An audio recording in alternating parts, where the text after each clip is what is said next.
Hello and a warm welcome to all the guys, gals, and non-binary pals watching. I'm Lucas Holland. I'm joined, as always, by the lovely Karl Smallwood. Hello. And this is the Wiki Weekdays podcast, a podcast where both Karl and I will bring a wiki of our choosing to just have a general discussion about and, hopefully just enjoy the vibes and enjoy the journey along the way where we inevitably take a bunch of tangents. But, Karl, before we have to get to your wiki, we, of course, just have to mention that our patrons on our Discord can have the ability to submit Pet of the Week, and the Pet of the Week this week is displayed below. We've recorded, this in advance, so we're not always sure which Pet of the Week it is, but you can see their lovely face down below. And yeah, we're not sure which pet is Pet of the Week this week. We do know they are a good girl or boy. If you would similarly like to submit your picture of your pet, bird flying past your window, animal that you happen to come across on your adventures and journeys, you can join our Patreon and submit the pictures to our Discord. You can also vote on all the pictures in our Discord. You can, indeed. Linked below. And, you don't actually need to use Discord to contribute. Somebody did just submit a couple of pictures to me. I did see this, yeah. As, private messages on Patreon, because they were like, hey, I'm a patron, but I don't use Discord. I was like, that's fine. As long as I've got your permission to post them on your behalf, I can do that. Yeah. No, we don't mind doing it. Obviously, we just want to share as many pictures of people's pets as possible. Ultimately, that is the goal, to just have an excuse to see a bunch of cute animals, right? It's like this gimmick literally lets us share those animal pictures to hundreds, if not thousands of people who are watching and listening at home. So thank you very much. Yeah, and just remember that if you're not bothered about Pet of the Week, there's also audio versions that go live for the podcast. Sometimes a little bit late if I forget and I'm busy with work, but they inevitably go up. But yeah, anyway. They will go up eventually. Just think of it as a surprise. Yeah, it's true. Anyway, yeah, Karl, what have you brought as a discussion point for this week? Okay, so like yourself, I have the list of potential wikis to discuss. And my process for picking the wiki to discuss depends on whether or not we're doing Wiki Weekdays, the podcast you're listening to / watching right now, where it's more a long-form discussion, or it's going to be a Wiki Weekends video, where it's more like, I'd say, close to a video essay, where it's a subject that we're interested in and we put clips in to demonstrate our point. Yeah, this is just one. Oh, sorry. Maybe not necessarily like a video essay as much as it's kind of. It can be though. I think it's a bit of a halfway house where it's a little bit more structured and we do utilize video more. But yeah, it's still off the cuff conversational wise, right? But there's still elements that I planned. Like for example, there's a video going up this weekend by myself about Dexter. I did write some notes beforehand about the show that I wanted to get across, similar to when you did the Smallville episode, you took some notes. Mm-hmm. It's not the most structured video essay, because you have someone else off camera, either myself or you, just randomly butting in with tangents and comments, but I still think there's more structure to them than the podcast. There definitely is, but calling it a video essay is like when you hand ChatGPT a bunch of notes and it makes a shitty essay. It's not that bad, because at least we're doing all the work. At least we are doing everything ourselves, whether we fumble or not. We formulate original thoughts. We might not be presenting them in the most professional format, but there's a bit more thought that goes into them. This one is just, I want to see where this goes. So I picked the wiki on the list of urban legends from Wikipedia. And this is a massive Wikipedia page, a massive Wikipedia page that lists from A to Z. So I say we just go up to C, maybe D. And if people like the subject and they want to see us discuss more of these, you can let us know in the Discord / comments below. Can we not do that? Sorry, can we not do encyclopedia format of selling them one letter at a time? One letter. To be fair, an encyclopedia is a big-ass book. No, it is, yeah. There's a lot of value per book, at least, in the old format. I'm sure anyone remembers, the episode of Friends, if you've watched that sitcom, of, Joey buying specifically the book with the letter V as the subject. But, yeah, I like the idea of being like, fuck it, we can make 26 episodes out of one wiki page. Well, it depends how long we discuss each of the things listed here. So is there any particular urban legends, urban myths that you're a fan of? There's a couple that I've mentioned in the past, I'm a big fan of Bigfoot. I don't believe in Bigfoot, I just like the fact that there's weirdos out there who go into the woods in camouflage with machine guns trying to hunt Bigfoot. That's very funny.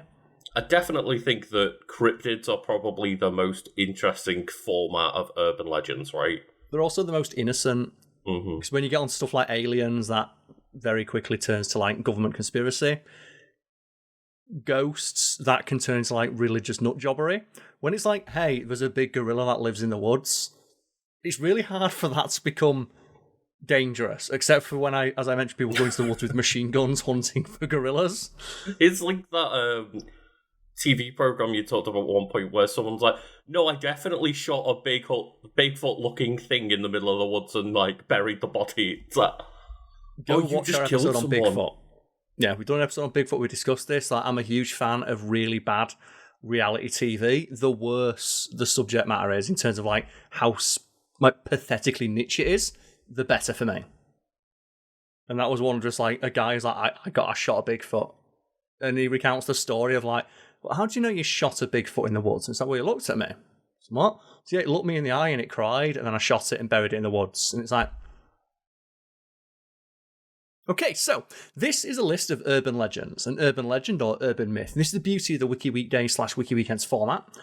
Wikis tend to be written for the layperson, for someone who maybe encountered a subject for the first time. So it does help us explain the subject for anyone who's like, well, I don't really know too much about this. The wiki always has your back. Mm-hmm. It is a modern genre of folklore. It often consists of fictional stories associated with the macabre, superstitions, ghosts, demons, cryptids, extraterrestrials, creepypasta, and other fear-generating narrative elements. Urban legends are rooted in local history and popular culture. Yeah, and I do think one of my favourite twists on an urban legend is go for it. just within Monsters, Inc., where, oh, well, why do you think the Abominable Snowman exists? He's just a monster from that universe that got banished from his... It's the Loch Ness Monster as well, right? They mentioned the Loch Ness Monster offhand. Do they as well, yeah? Yeah, I think they mentioned like a bunch of like urban, like Bigfoot, the Abominable Snowman, Loch Ness. They were all like monsters that got sent to the human world. And obviously that's just a joke within a movie, but I think that's such a clever joke to make. It is, and there's many, many urban myths. Like some of them, like mentioned, are inspired by local folklore. Like one of my favourite, like smaller local ones, which is mentioned on here, so don't get too much into it. But you know what? We'll wait until we get to it, and I'll mention that it's one of my favourite bits of local, like British folklore that is nevertheless very prevalent. So we start with 0 to 9. So the 27 Club. Presumably you're familiar with the 27 Club, yes, Lucas? Would you like to like describe it as you understand it? I don't know if I am familiar with the 27 Club. Well, that's an urban legend that popular musicians and other celebrated artists are more likely to die at the age of 27, with statistically anomalous frequency. Notably Jimi Hendrix, Janis Joplin, Mia Zapata, Jim Morrison, Kurt Cobain, Jean-Michel Basquiat, and Amy Winehouse.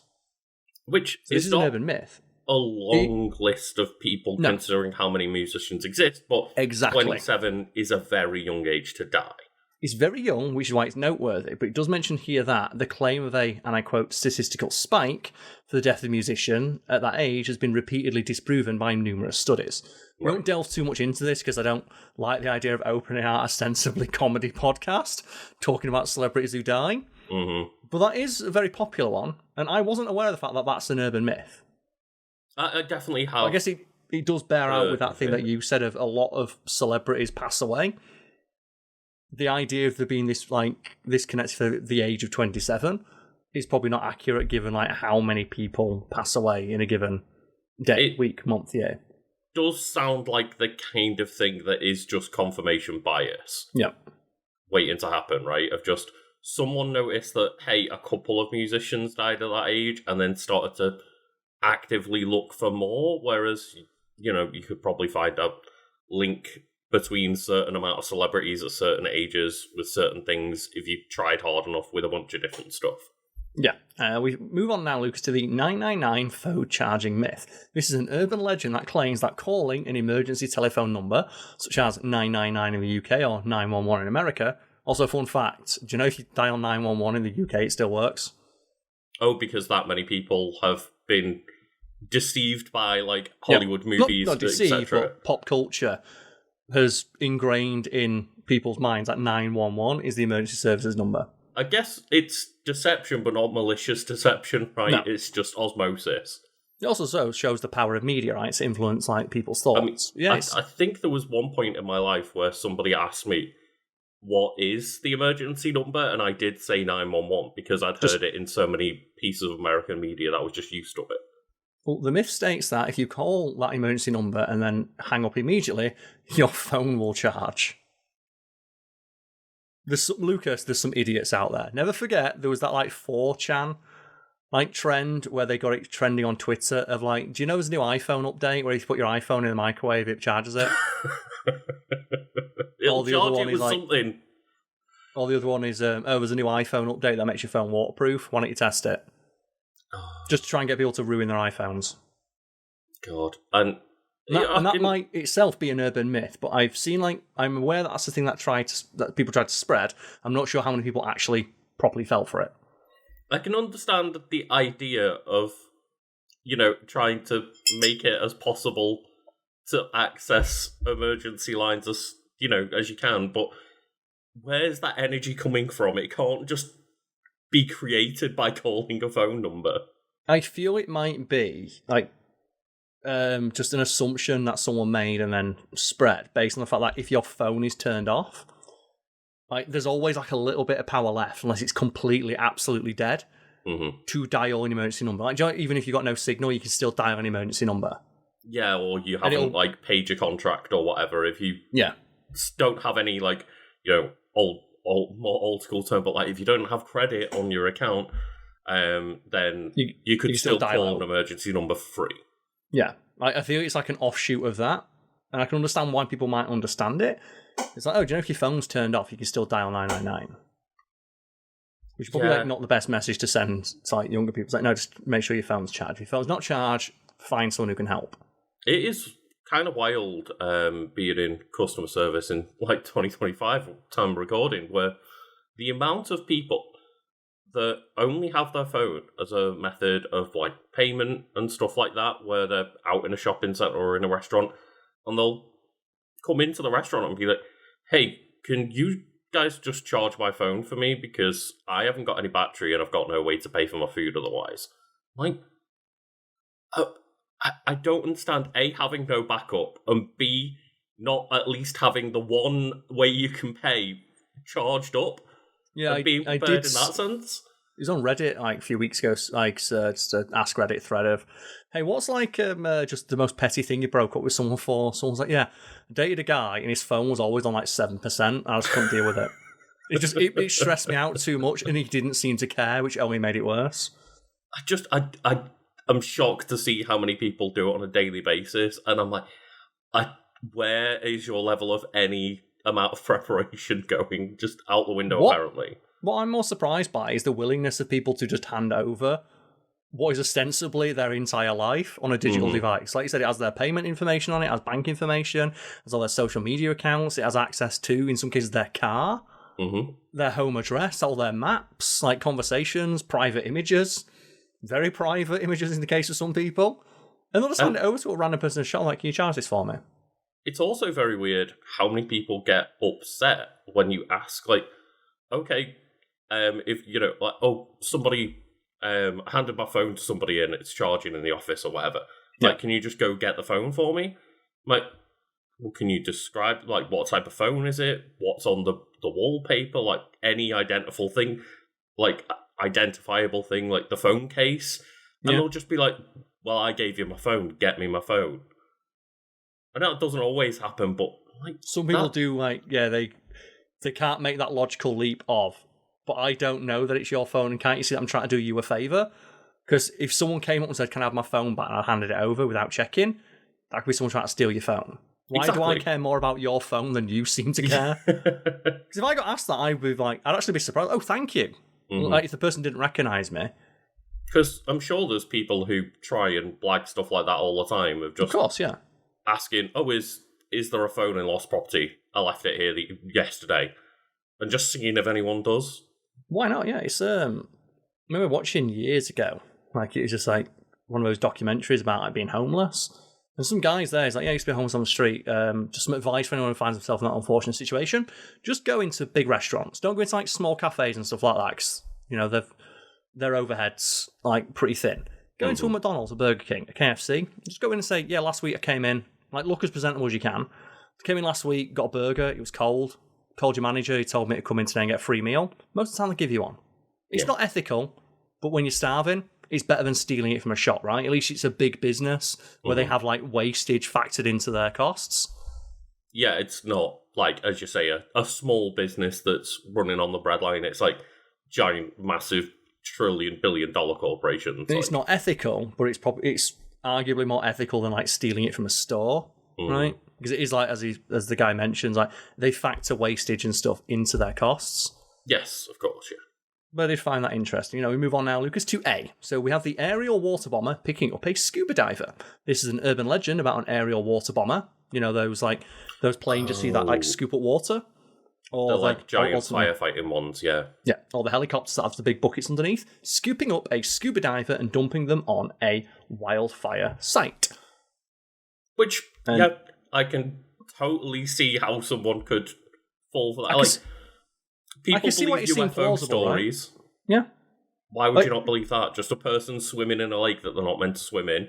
Like, wrong place, wrong time, right? Yeah. Like, it might sound unlikely, but unlikely things happen every day. People get struck by lightning every day. Mm-hmm. People get attacked by sharks. How unlikely is that? People still get attacked by a shark. It doesn't matter how unlikely the thing is. It still means it can technically happen. But this is interesting. The reason why it seems to have spread as an urban legend is it was the plot device in the films Magnolia and Barney's version. The urban legend debunking site Snopes.com reports that there are no proven cases of this ever actually happening, while the Discovery Channel show Mythbusters disprove the myth as being possible. So it's not something that could even happen due to the way they're constructed. It's like being eaten by a whale, right? So it's just not a thing that can happen due to the way that whales eat food. Yeah, a whale might catch you in its mouth, it might bite down, it might kill you. It's not going to eat you whole. That's not how whales eat. Basically filter their food through like the tons of bristles in the mouth and stuff, right? Yeah. Or at least I think that's applicable to at least blue whales. But I do vaguely remember seeing something about this and it being disproven, probably a Mythbusters episode if that was the case. But yeah, I think the way that they normally get the water from them is like via a big like suction tube that wouldn't be big enough to fit a human inside, and that's how they get around that danger. There's no occasion like they suck up fish by accident. Mm-hmm.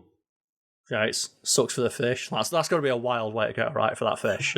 But yeah, I'm sure they have specific lakes that they normally go to where there's less reservoirs fish inhabited where you're not allowed to like swim in them. Yeah, fair. Yeah. Again, like big reservoirs where you're not allowed to like swim in them because it's a giant body of water. But I don't know too much about the function of those planes. But I do imagine one of the first things they did is, how do we make sure we don't accidentally kill people using this thing? How do you make sure you don't accidentally suck up a fisherman on his boat? I'm sure that was one of the first things that they managed to like safety test, right? Otherwise, that stuff's not getting approved. Speaking of safety, the ankle slicing car thief. You could probably like put two and two together with just the name of this one. You can hazard a guess at what the urban legend posits. Just somebody that slices people's ankles to steal a car, like... Yep, it's an urban legend telling of a driver that keeps hearing noises under their car while they're driving. When they step out of the car to investigate, their ankles are sliced with a knife. While they're rolling around in pain, a car thief emerges from under the car and steals it. Which just seems like an oddly large amount of effort to go into stealing someone's car. You've already got a knife, just walk up and threaten the person with a knife. Yeah, there's way easier ways to steal a car with a knife. I'm not endorsing it, but... Well, that's normally the case with a lot of these like urban legends of, if you think about them, they don't make sense just to the amount of effort that needs to be expended to do the thing. I do think, though, it does remind me of Kill Bill, and that scene is horrifying when you watch like the close-up of the tendon as they get sliced and just drop. Because you would. You would, yeah. Or it's like, I think it's one of the Hostel movies where they show you it separates, the guy takes a step forward. Oh. It's not, and that's why it's an urban legend. It's why it's an effective one. That's a good campfire story, right? Because it's a story that you hear and you go, ooh, you just don't like it. It makes you uncomfortable, which means the person telling the story is doing a good job of making you feel unnerved. Obviously, the part of being underneath the car and getting your ankle slashed is not the same as Kill Bill, but I do wonder whether maybe someone watched Kill Bill and that was like the impetus for that story coming together. Just she literally slices their ankle, steals their keys, and goes and gets their car, right?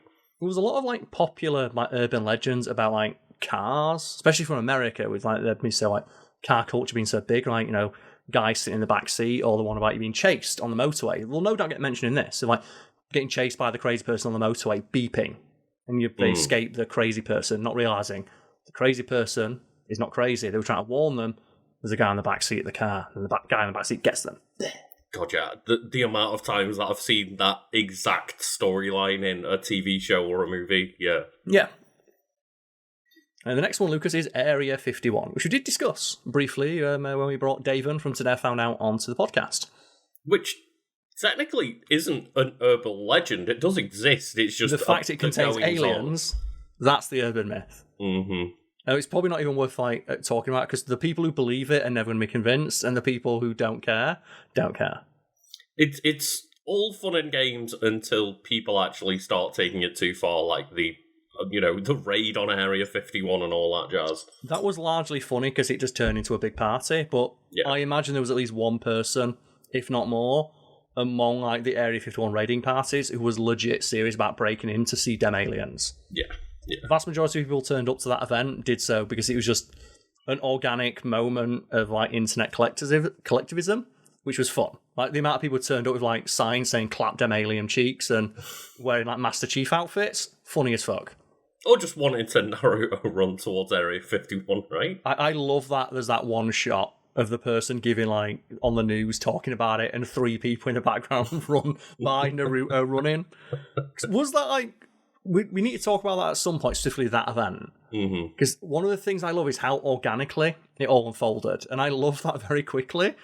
Like, they became, like, a fake piss-take, like, plan of attack that the government had to legit explore the threat of. Where they were talking, okay, so everyone knows if you Naruto run, like, infrared cameras can't pick you up, right? Yeah. So the weebs will Naruto run first, and then our shock troops will be the furries, because they'll distract. And I like to think somewhere there was some government official, some agent somewhere for some agency that's like a bunch of numbers or letters together, had to sift through all that to see if there was any real or present danger. I assume that they would have to, right? Like, there's probably some intern at the Pentagon that had to sit through all those social media posts and go... Usually, yeah. Is there anyone in there that isn't making a joke and it is making a legitimate threat? Is there someone in here who's, like, internet activity borders on suspicious? Like, I think to many years ago now, I've told the story once or twice on the podcast, so I won't reiterate it, but I did interact with a fan who was genuinely unnerving. To the point where I was worried they were going to do something bad. So I forwarded their information onto the FBI. And I thought nothing of it until like 3 or 4 months later, I got an email from someone at the FBI that I thought was fake. Until I looked at the email address and it's like agent so-and-so at FBI.gov. And it's like, oh, we've got your information. We checked on the person. Without any... We've checked. We appreciate your concern, but is there anything else you can tell us? Otherwise, we'll close the case. Yeah, I'm assuming that they have to have some pretty alarming stuff on a person before the FBI commits to them. Like, yeah. We move on now, Lucas, to B, the baby train. That's, I guess, what the baby train urban legend refers to. I'm guessing it's just like a train that runs in the middle of a mountainside, and just every now and then you catch the train going on some like random tracks that no one can track down. There's just babies on board.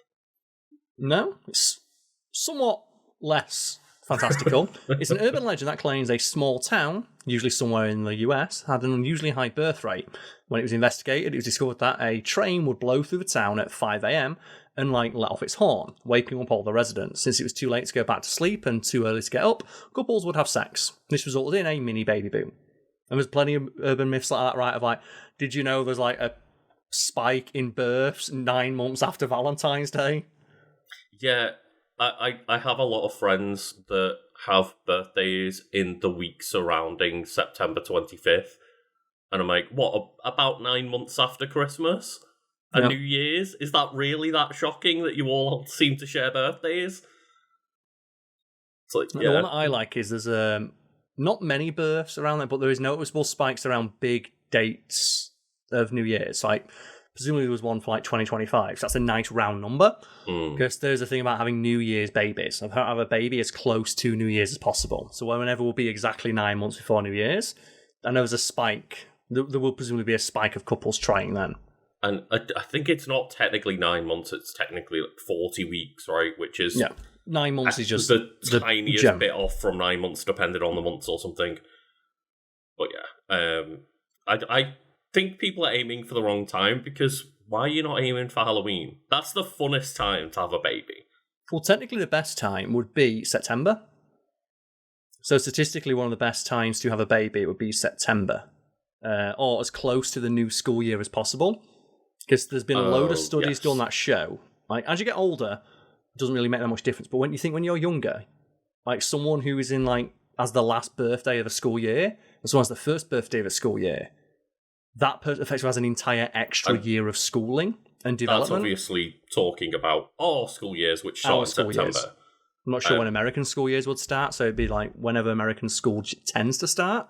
So I think you want to be born as close to the start of the school year as possible, because technically you're almost like 9 months is not that big a difference age-wise between like people in their 30s. But when you're like 5, 6, 7 years old, that's almost like, a year of their life. That's a quantifiable percentage of that child's life. At least the way it works over here. Of extra education. Like 11 and a half, you can be as close to 12 months as possible without, hitting that 12 months. You can literally be, 11 months and 29 days off from somebody else. Yeah, and technically be in school years 1 year younger, which means that effectively you have 11 extra months of education and development, social and emotional. Which, again, doesn't matter much when you're peering on adulthood, but when it's the first few years, which are some of the, potentially most important years of your development. Yeah, literally your formative years. And there's been multiple studies done that show children who tend to be born around that time do, on the whole, do a little bit better, just by virtue of the fact they literally spend more time in school. It's not a hard, fast rule, of course, but there's many other factors in play, but it's one. Like I say, there's a small but significant correlation, as you mentioned. The next one we go on to, Lucas, perhaps one of the most famous urban legends of all time: the babysitter and the man upstairs. Okay, so there's variations of this. There's variations. You might have heard the clown statue or the clown toy. One of the many variations. Okay. So, you explain this from the little summation. Let's go. So this is an urban legend dating back to the 1960s about a teenage girl babysitting children who receives a phone call from a stalker who continually asks her to check the children, all while secretly being in the same house as the babysitter. And there's multiple variations of the story. One is parents calling up a babysitter. Are the kids okay? Okay. Well, they were crying earlier, and they told me they didn't like the clown toy in the corner of their room. So I threw a sheet over it. Parents call back, frantic, there's no, go get the children and get out of the house. We don't have a clown toy. It's a man dressed as a clown. That's one variation of the story. It's obviously never fucking happened, except in horror movies, because serial killers don't tend to be that patient. And that's very committed to the bit of convincingly becoming a clown and sitting quietly in the room. It is a very convincing story. No, sorry, unnerving story though, right? Because if you imagine if that story being told, or imagine it happening to you, and if that was being a story told convincingly enough or presented to me in a film, that would be quite unnerving. There's a similar kind of story where it's, a kid mentions I keep seeing a man in the attic, but then the parents there's countless variations on the tale. Yes, no man in the attic. What you want about? Turns out there was. I kind of lived a semi-version of that experience. Okay, lay it on us. Where, obviously I'm sure you're aware of this, but I lived in a house that you previously had lived in, where it was a big, 13-bedroom, multi-story house, and, just converted old workhouse, right? And we were there, and there was a few friends and a few exchange students, kind of sharing that house situation. And a few of those exchange students were only there for half a year. And then, after that halfway through the year had happened and some people had left, some people's food started going missing every now and then. And we were all accusing each other of stealing from one another. And then, one day, just the cops show up, and it turns out that somebody had been living in one of the empty rooms and locked themselves in and just been, helping themselves to our food and living in our house without us knowing. It was a big enough house where that could happen. Just when they were waiting till midnight and stuff and sneaking out, stealing food, taking a shit in the toilet and stuff like that, and yeah. So yeah, for an undetermined amount of time. There's also a similar story with some guy in Japan. Some old man thought he was going fucking crazy. His food kept going missing. He sets up a camera. And the camera just shows someone crawl out of his fucking walls like The Ring. Keep in mind, he was watching this when he was in his house. Oh my god. Like, he watched the footage back in his house and just pegged it outside. He was that fucking scared. Can you imagine that scenario? If you're watching it and you know there's someone in your walls right now. Yeah, so it's not without precedent that stuff like this has happened. Yeah, in my situation, I didn't know about it till the person was already removed by the police, and they were clearly there must have been like a homeless person that was just looking to get by, and no one was ever threatened or even aware of their existence until they were gone. But yeah, that was a genuinely terrifying thought of just, well, what if this person was living in our house for malicious reasons and not just to get by? What about if they were mentally disturbed and one day went crazy? What about if you bumped into them and they panicked? Yeah. 100%. We move on now, Lucas, to the Beast of Bladenborough, colloquially known as the Vampire Beast of Bladenborough or the Vampire Cat. These were a string of wildlife deaths caused by a reported big cat-like animal in the winter of 1953 in Bladenborough, North Carolina. So that's a popular one, right? Just there's a big fucking wild animal living in the woods eating people. And it's quite a specific time and date, because often it is just I'm sure Bigfoot exists, or there's a chupacabra out there, or something like that, right? I like how it's like a Bigfoot, not the Bigfoot, a Bigfoot. I'm always a fan of when people describe Bigfoot as like a type of animal and not a specific example of it.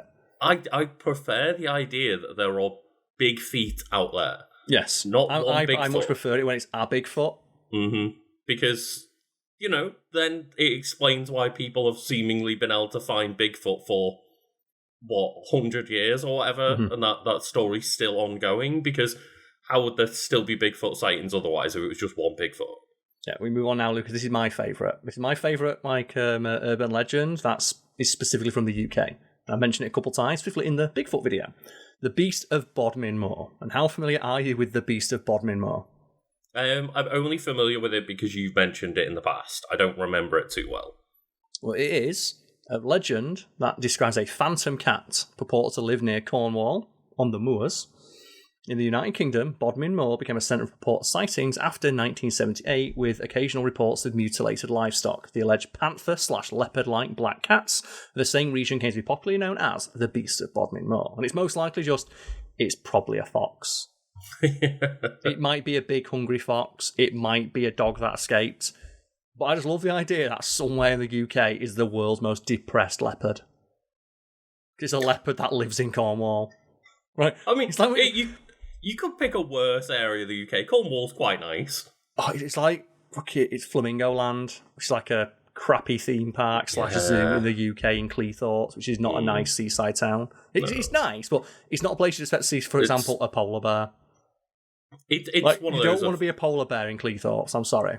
Cleethorpes is not exactly thriving anymore. It used to be like a nice seaside town, and obviously tourism being more abroad focused now that flights are cheap. It's one of those many towns that's kind of suffered for it. Yeah, and often confused for the Beast of Bodmin Moor, which is its own thing, is the Beast of Exmoor, which is known as the Exmoor Beast. It's a folklore legend similar to the Beast of Bodmin Moor, but describes a phantom cat said to roam the fields of Exmoor and Somerset. And I remember these kind of stories specifically because of a Sherlock episode, which must be riffing on these, where there's like... Also, it's like a retelling of The Hound of the Baskervilles. That's it, yes, yeah. And like, which is about like a big fucking dog that roams around eating people. A big dog on the moors going around and eating people, and then ultimately, as most Sherlock episodes do, the conclusion's just really unsatisfying. Oh yeah. And that's presumably what it was inspired by. But I do like the idea that someone on the moors, because the moors are really scary. Have you been to the moors? I've explored some moors around the UK. I don't tend to spend too much time in them because they're not the best places to go to, really. I prefer, like, if you're going to go on a hike or something, then I'd rather do, like, a little mountain hike or something. They are very unnerving. Like, my granddad, before he passed away, lived in Plymouth, and we'd occasionally go to the moors or a campsite near the moors. And they are, at night, terrifying, because there's nothing out there. There's nothing out there, and you'll occasionally see, like, lights and stuff like there are people like, I don't know, cyclists or hikers or people just out for a midnight stroll. when you go like a little kid with an overactive imagination, people are telling you stories like this about the Beast of Bodmin Moor. Mm-hmm. They are very scary. Like, I'll go outside and have a wee. No. Beast of Bodmin Moor is going to get my willy. I want that. We used to do a lot of holidays, like camping, especially in Wales, in like just random places and stuff, just like, kind of out in the middle of nowhere, and all you've got is a campsite. And then the moment you all like start exploring, or you're walking back from like a local town or something from in the day, like that, as you say, like a kid with an overactive imagination, it becomes even scarier. But just how dark it can get when there's truly no lights around. Yeah, and in that vein, where do you think's like the scariest like place you've been? In that, like, that's not a haunted house, but like, just where were you the most genuine unnerved to be? Because for me, I think it might be the moors. Maybe in terms of like not the place, but the situation. We did go camping one time, and we arrived dead late because of traffic and stuff, and it was near pitch black and very, very windy. And then our tent blew over the fence into the field of cows and bulls, and basically we were like left without shelter unless we all went and tried to get a tent back from very angry cows that would probably attack us. That just sounds bad. Yeah, it was a very frightening situation. We ended up getting the tent back in the end with some help from other people around us, but just the idea of, well, we're all screwed. What are we going to do now? I think similarly as well, when I was like a younger, shittier kid, we did used to go like urban exploring, which was code for go to abandoned buildings and just throw bricks around. Mm-hmm. I remember a couple that genuinely made me terrified. One was a bombed out bomb shelter. There was an old bomb shelter in a field where like the entrance had been bricked up, but we pulled the bricks away and could go inside. That was weird.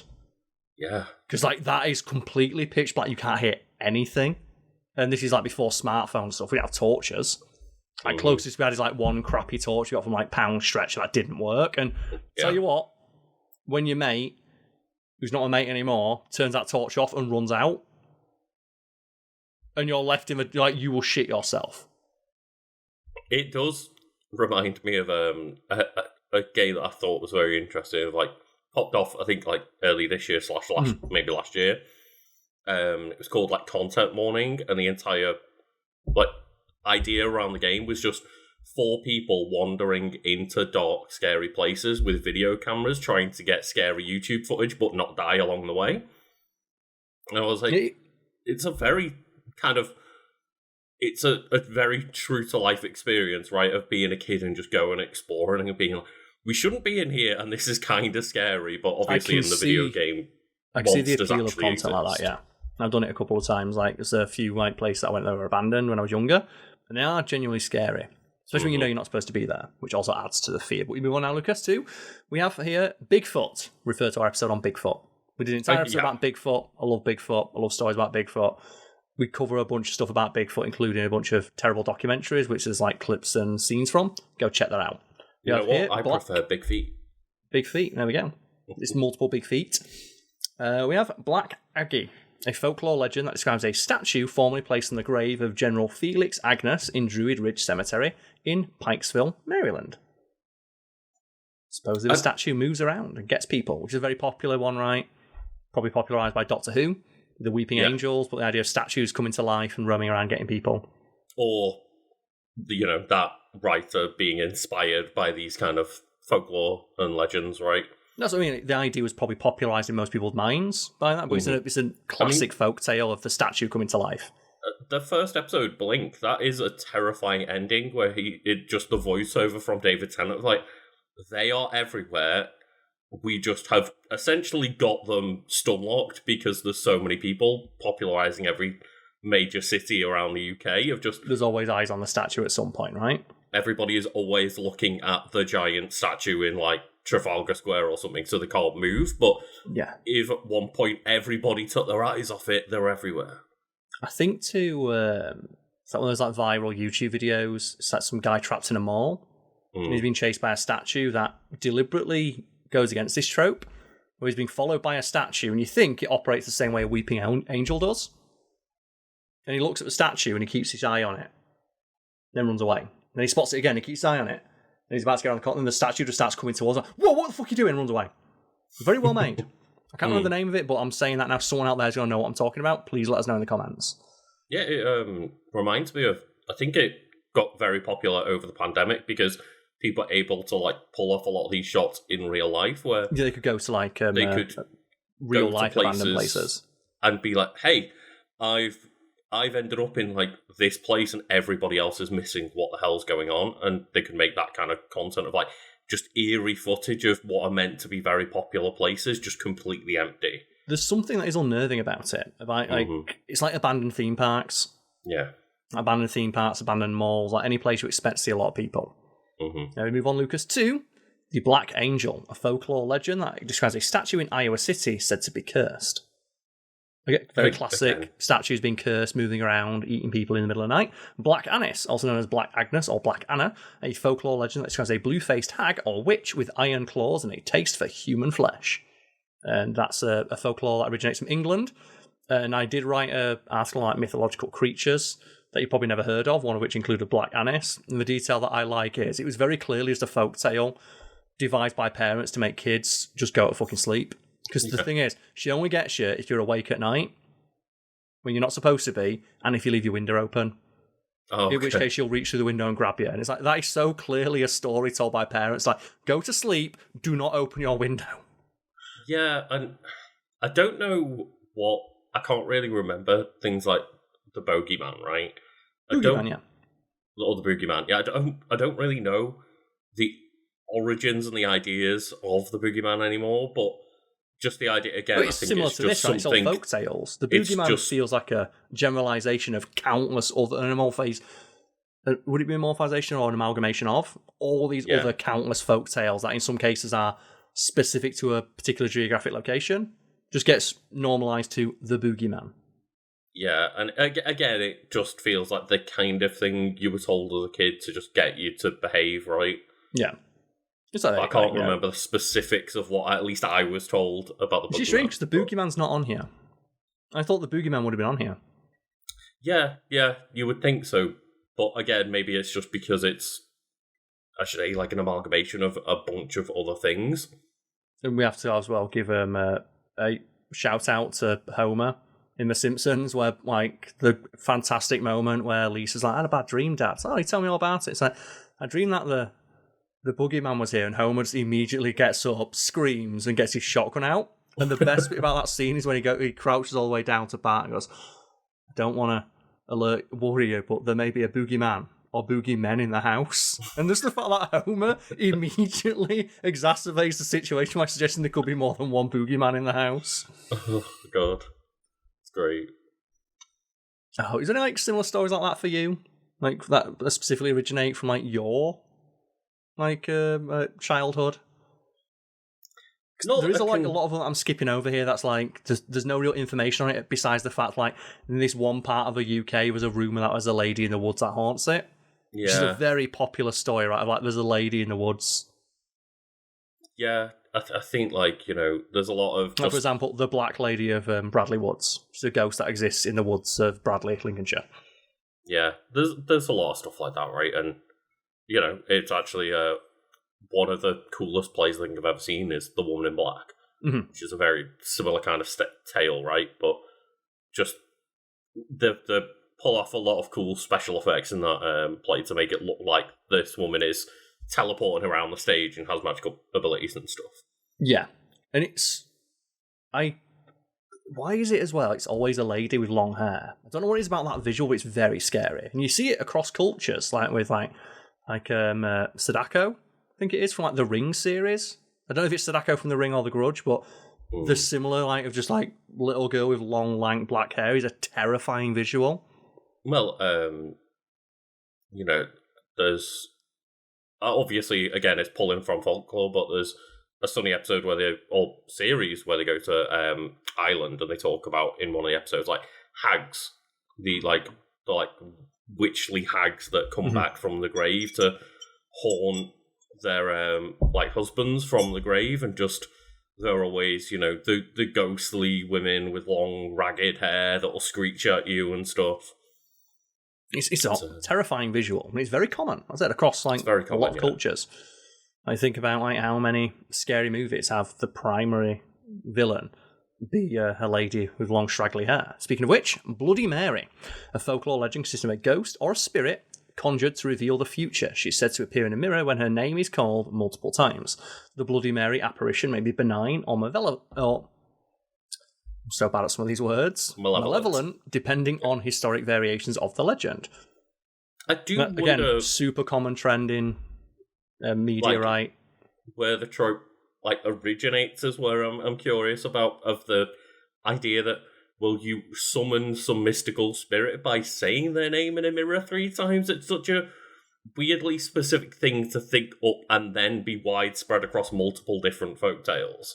It does mention that there's no known history to, well, there's no known origin. That's at least confirmed by historians. But one possible explanation is that it's Bloody Mary is based on Mary of England. Who had around 300 religious Protestants burned at the stake during her reign, earning her the nickname Bloody Mary. There's also a lady called Mary Worth, who was identified either as a woman who killed slaves, escaping the American South via the Underground Railroad, or a woman who was burned at the stake during the witch trials in the early modern period. But the true answer is, we don't know. It's an urban legend. It's sprung up near organically, and its origins are hard to define as it was spread via... it's an oral story told, which is hard to define the origins of. Yeah, and, give credit to America for one thing. I think they got the whole no kings or queens thing right, but then they may have veered off the wrong path. Mm-hmm. We also have the Brown Lady of Raynham Hall, one of countless. I've already skipped over 3 of these. Of just every big, stately manor in the UK has a ghost. Yeah. It's true, right? I mean, again, a lot of these manors and castles and stuff that are all haunted were, guess what? There were royal people just killing people at women there, right? Just getting away with it. A lot of bad shit probably happened in those big houses. They're like, you walk around any stately home, there's always a story like someone got killed here, or there's maybe a servant got bricked up in the walls, or during the war they did some bad shit. You think of the history of the UK at this point and how old some of these buildings are. Likelihood is most of these buildings have had at least a death in them. Yeah, they would be big haunted. Even if it's just people died in their sleep, that still counts as a person dying within that building. Yeah, I'm not the biggest believer in ghosts, but I am somewhat open to the idea that there's something out there. Maybe I think it's even dealt with in Malcolm in the Middle, where Hal is scared of ghosts. You think I'm scared of spirits with rattling chains and trying to spook people in the night? No. Do I think that there's a malevolent energy caused when someone dies an unjust death? Maybe. I'm open to the idea, but I'm yet to be convinced. I think I'm more excited by the idea of being a ghost than I am a believer of ghosts, because I'd be a petty ghost. I'd love to be a petty ghost. Yeah. Just going around and making your coffee cold when you've poured it. Just stealing a pen every now and then. Just little inconveniences. We move on now, Lucas, to the Bunny Man, an urban legend that is said to originate from Fairfax County, Virginia. It's been spread throughout the Washington, D.C. area since the 1970s, when it is known to have first appeared. There are many variations to the legend, but most involve a man or a ghost wearing a rabbit costume who attacks people with an axe. That's a gimmick. So just an Easter murderer, is that what we're saying? Just a man in a bunny costume. I specifically hope it would be an Easter bunny costume, just to make it a little bit more whimsical. We've no clue. What would be scarier? Because I think it's, in those situations, the thing that would be scary is if the thing looks innocent. Mm-hmm. So I think it's like It the Clown. Talked about this in the past, where Pennywise, when he's played by Tim Curry, clowns are scary, clowns fucking suck, but at least Tim Curry as Pennywise, before he becomes evil Pennywise, or turns on the sinisterness, he does look somewhat approachable. The dude they got to play him in afraid of clowns. Not particularly afraid of clowns, yes. And that makes his turn when he leaps out. He does like the fucking Bilbo Baggins, like there to get the kid. It makes it more scary. Mm-hmm. The dude they got to play him in the reboot, terrifying in the outfit when he's trying to look approachable. One of the many Skarsgårds, right? Same with like the Bunny Man, right? It's more unnerving to see something that is otherwise innocent.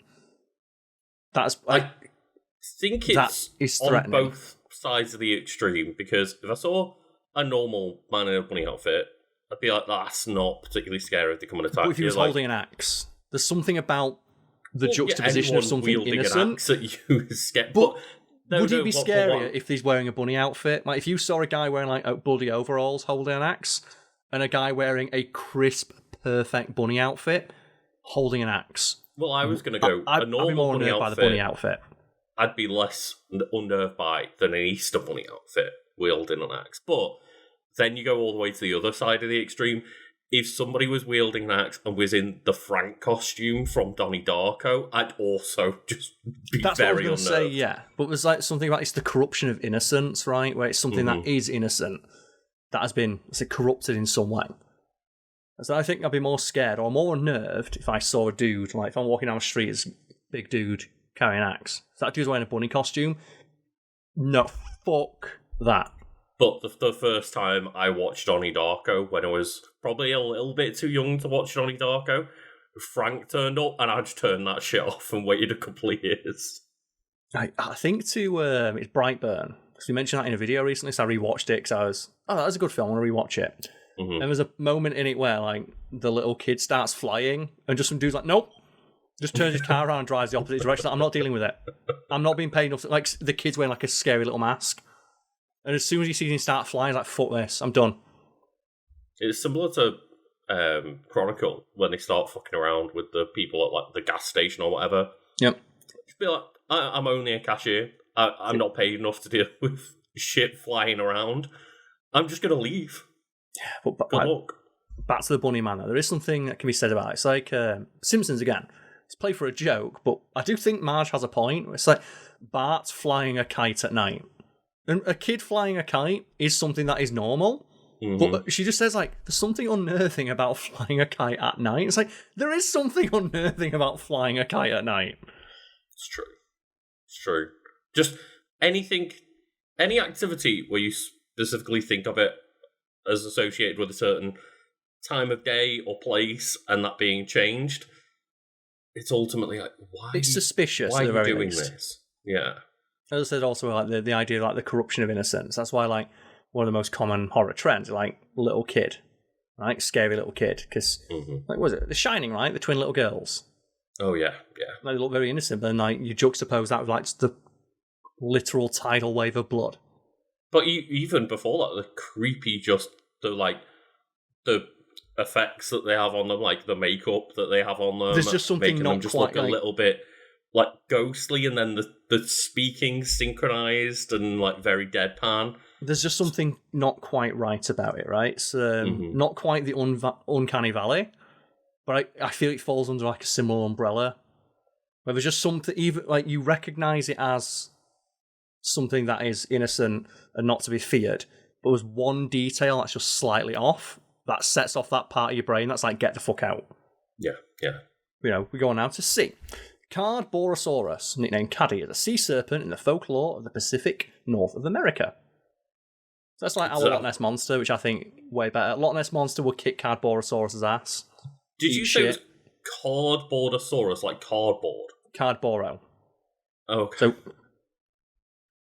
Cadborosaurus. It's like Cadbury's. I said Cardboro. I misread it, but nicknamed Caddy. I was like, is this meant to be some mythical, like, just cardboard-based dinosaur? My bad. Cadborosaurus. It doesn't exist anyway, so who gives a shit? Yeah. We have another one here. The Catman of Greenock is the urban legend since the 1970s of a man in Greenock, Scotland, who eats rats with his bare hands, earning the name Catman due to the rumour he lived with and cared for a group of wild cats. I mean, that just sounds like a crazy person in Scotland. It's just like some... Nothing against Scottish people. I like Scottish people, but that just sounds like... Yeah, the UK's probably got multiple people that are willing to just eat rats. It probably sounds like a deleted scene from Train Spotting, right?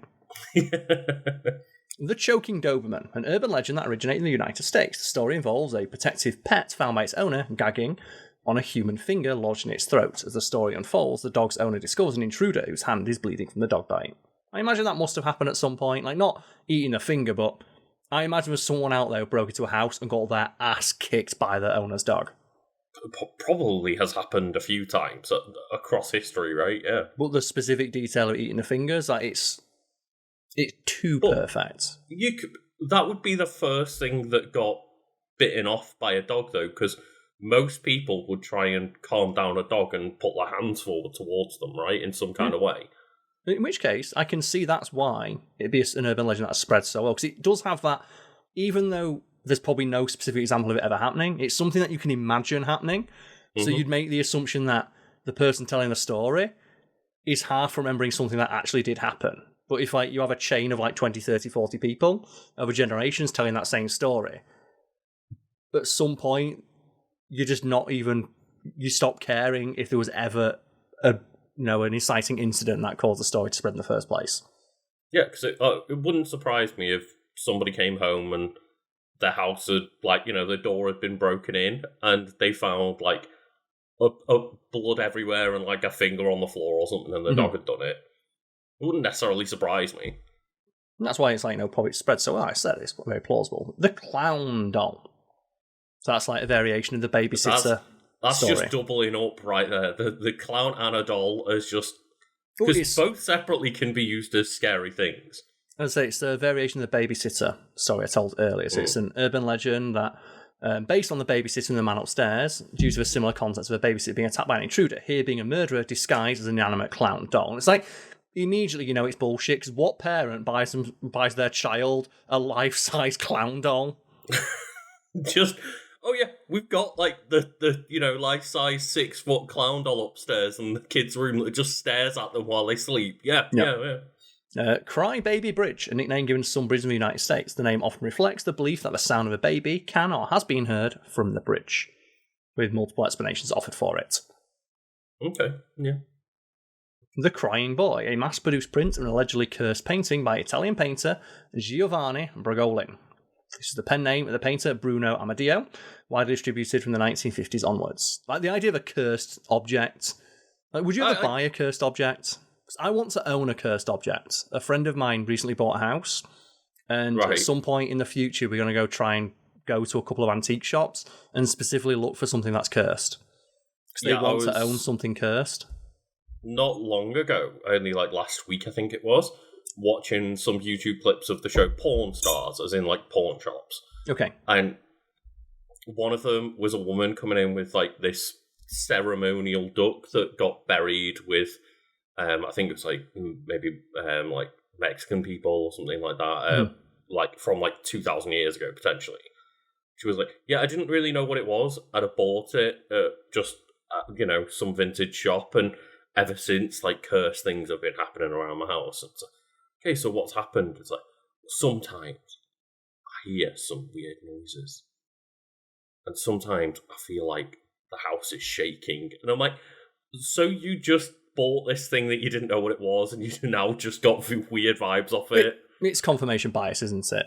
It is, If you tell someone the house is haunted, they might mistake the sound of the house settling, the pipes cooling down or warming, or wind outside, as a ghostly presence. But I would love to own a cursed object. I had a window open the other night and heard just these weird squeaking noises outside the house and stuff, and it was a hanging plant pot that a neighbour had bought. It's a lot of the time it's not that big a deal, but obviously the moment people buy something that they're wary of, they then, when they do hear weird noises or something, they then start associating it with that object, even though they may have just not noticed those noises in the past. But I will be 100% down to try and get my house haunted. I think it adds to the value. I'd 100% just start gaslighting you. I'd start just, whenever I'm around, just start setting up things that would make you paranoid in the end. Well, I want to get some cursed-ass objects. I think it'd be fun. I think it'd be fun to invite people round and specifically before they stay overnight, point out all of the weird cursed and haunted objects that you've got. It's like my ex, she was really into like crystals and stuff. And like energy and things like that. And one time she was like, I'm just going to cleanse the flat because I think there's a presence in here. I went, oh, don't do that, it's my granddad. And she shit herself. That's the end. There's a couple of the curse of the Escalante Petrified Forest, an urban legend that claims those who take petrified wood from the Escalante Petrified Forest in State Park, Utah, risk bad luck, job loss, sickness, and accidents. And do you know what that is? That's just a really good way to stop you all stealing shit. It's like that beach in Hawaii that says, like, look, we can't stop you taking the rocks, but they are cursed. And they occasionally just get letters in the post with the rocks inside saying, I took a rock, shit's really going wrong, sorry. Please, like, break the curse. It's just a good way of getting people to, like, pick up after themselves, right? Or in this case, not.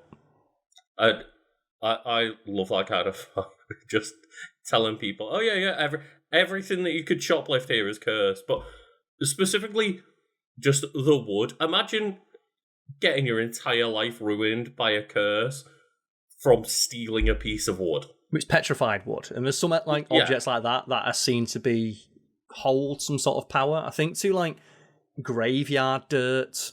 There is an underground black market for specifically dirt from graves, and it can get to the specific point of like it needs to be someone who's recently buried, someone who's like of a certain age, certain characteristics, and there is like a small but dedicated market for stuff like that for use in like voodoo or black magic ceremonies. Okay, fair enough. I mean, I guess I'm just not aware of these dark markets that you are, but yeah, that's the kind of thing I'd love to own. Not like anything that's been like actually stolen from a grave, but just something very strange, like I don't know, like water that has like passed under a bridge that like a crow caught on or something like that. People ascribe magical properties to. Just I can drink it from an e-girl on Twitch. It's basically the mystical equivalent of like e-girl bathwater, right? Yeah. Just instead of like just passing over like Sydney Sweeney's boobs, it's just gone like through a ghost asshole. I assume that you were aware of like the Sydney Sweeney soap that got made out of her bathwater, apparently. You know what? I don't begrudge anyone doing it. If there's any guy desperate enough out there to buy it, fair enough. Yeah, if you're stupid enough to buy bathwater soap, then by all means, you go waste your money. Put it back into the economy, you know. If there's one way to guarantee that you're never going to get close enough to a woman's bathwater, it's owning that, right? Because can you imagine like inviting a girl over, like? Because I reckon if I had something cool and cursed, or like some object that was like antiquital, and it's old, and it has like value, and it's like it's like a clock from an old house that's said to be haunted. That's a cool object. I reckon there's enough girls out there who'd find that interesting. They'd find that to be interesting enough where it would add to the level of attraction they felt to me in that moment. If they went into my bathroom and went, what's that? I went, oh, it's the gamer girl bathwater I rub on my knob. They'd be gone before I even finished that sentence. They would. And that's the thing is, the cursed object slant is very much it's a Marmite type object, right? People are going to love it or hate it, but you're going to find people that are very intrigued by that and like that vibe. Like I say, it's my friend who specifically wants to go find some cursed objects because they want them in their house. Like they want to decorate because it's the first time they'll decorate their own house. Like I want a bunch of cursed old shit. Like I want the taxidermied crow. Oh, the taxidermy is the one thing I don't fuck with. It's like they don't want to get new but they're like, the animal's already dead. It comes from some old person's estate. I want that. Like, I want like an old painting of someone like who died like years ago, just so I can have it. The only time I might be convinced to have a taxidermy thing in a house somewhere, like in one very specific room that I don't go in very much, it would just be those awful taxidermies, the ones that are completely botched that make me laugh. Right, I'd want a taxidermy. Like they want a taxidermy crow because like they look so. No, it's like as stiff as possible. It's got like old as fuck. The crow's a good choice. Yeah, solid. But yeah, that's like we got up to C. We've got all like the rest of the alphabet to go through now, but that can wait for another day. If you want to see, let's discuss more urban legends. Let us know, or let us know your favourite urban legend in the comment section below. Yeah, maybe we could, instead of going alphabetically, we could do like a return to this of compiling a bunch of comments together and finding like the wiki explanations for people's favourites rather than going through the list. Or perhaps like local urban legends specific to their geographical location. Mm-hmm. Like, obviously not too local. Don't say, like, yeah, my house. My address, which is right here, there's a ghost that lives upstairs. Yeah, I'm pretty sure that hand keeps coming out my toilet and asking me for paper. It's like, okay, sure. Do you think, like, if we fast forward, like, 100 years, someone would find Gamer Girl bathwater and think it's magic? Do you know, like, if you, like, found, like, I don't know, a really fancy bottle of water in some old person's house that's been sealed for, like, a century, and it says, like, it's like... Because that... I would... Again, I don't believe in magic, but I think there's something about that object that must have significance, right? Because you think, you fast forward 100 years, Sydney Sweeney is not going to be around anymore. So that is ostensibly like the essence of a dead person you in never a bottle, know, Karl, sealed. Because Sydney Sweeney has perfect genes, right? It's like, oh dear God, fucking. The other one then, Belle Delphine, whatever she's up to now. I'm pretty sure she's just like I think she was like. I saw a clip of her talking to Louis Theroux, I'm pretty sure. Fair enough. You know what? And I don't begrudge like, anyone. Hey, I regret all things that I did, but I also don't regret the money I made. So I will never begrudge any person taking ownership and agency over their own sexuality. It is entirely 100% their choice. Get that bag. Yeah, 100%. And I'm sure there are things outside of them doing that are controversial that we probably aren't aware of because we're not in those circles. But if it's just a case of like, you know what, if you want to have an OnlyFans and sell whatever you want to sell, go for it. Why not? As long as it's not harming other people, then yeah. I should say make that bag. Yeah, I do wonder if in like 100 years, that would essentially be the essence of a dead person. It would be the closest thing you've got, right? Yeah. Like, would you like be like holy water? Or the opposite of holy water, right? You throw it on like you throw it on a priest, and the priest burns it to flames. Unholy water. Yeah, that's God. Like do you know sometimes the most blasphemous thing I ever did is I was traveling through Europe. Oh no! My girlfriend at the time sent me nudes, and I didn't realize I got them, so I used the Wi-Fi from a church. No, Karl, you can't use this. Might be the most blasphemous thing I've ever done. Because we were just in a church eating McDonald's, nicking their Wi-Fi.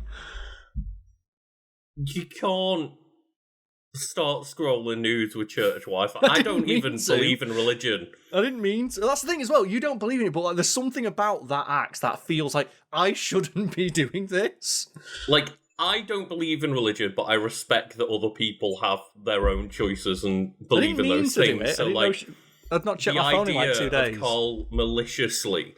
I didn't maliciously do it. Someone sent me nudes. I'm going to go and steal some church Wi-Fi to make this as bad as possible. Karl, I can't believe you do this. That's not what happened. Yeah, that's the end of our list of urban legends. And we're going to move on to yours, Lucas, or would you like to take a quick break? I'll take a quick break. I may be reeling a little bit from the church nudes that you've just told me about. It happened like 10 years ago and it wasn't on purpose. Karl Smallwood, church nudist. I have lived an interesting life. I can say that much for free. Oh, but yeah, thank you all. We'll be back in a minute when I'm having less of a breakdown. So hopefully, Lucas, you've recovered from the new detail I revealed about my life. I feel like at least once a month I reveal a detail from my life in a video that's caused you to completely break down. And the best part about it is that we've been doing this for long enough and my memory is bad enough that you've probably mentioned some of these details before and then I've gone long enough and forgotten them and had a secondary breakdown from them again. Do you remember, like, a few months ago, we were playing, like, Helldivers, and I caused, like, our mutual friend to completely lose their shit to the point where they messaged, like, the group chat a few days later, like, I'm still giggling at what you told us, Karl.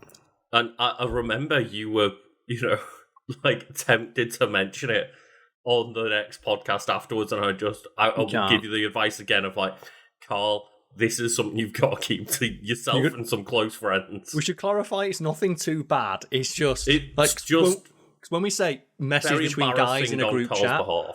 Yeah. Private message between guys in a group chat, people assume the worst. It's an embarrassing story that doesn't paint me in the best light. I don't even think it doesn't paint you in a good light. I just think it paints you in a very embarrassing way that you probably don't want to put that mental picture in anyone else's head. You know what? I don't care. But I will take it's your nothing advice. malicious, it's nothing bad, it's just people would dunk on Karl a lot.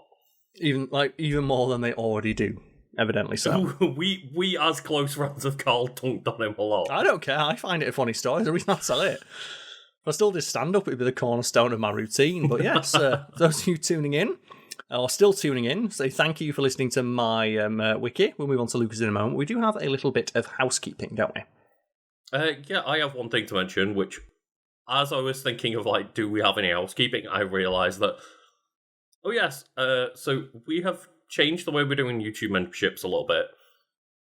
Rather than kind of cluttering our homepage with ad-free videos that don't generally get many views, what we're going to do is start releasing videos roughly a day early, and that will hopefully include the podcast, but I've just realised that we're recording this about the time that means the podcast should be going out to people, because we haven't adjusted yet to the recording schedule. Schedule going essentially up a day for everything. Yes, so... expect to see, if you're a YouTube member, videos going up a day earlier. Yay, that's fun. Unfortunately, we think patrons, we try to do the same thing with them, but just the YouTube system doesn't allow it without a lot of redundant work, which is why we can't justify doing a whole bunch of redundant work. A lot of this stuff being changed is, hey, Karl and I also have a lot of work outside the channel, and we're trying to help streamline things a little bit so everything's not as manual and can be automated a little bit more. Yes, and which has allowed us to create...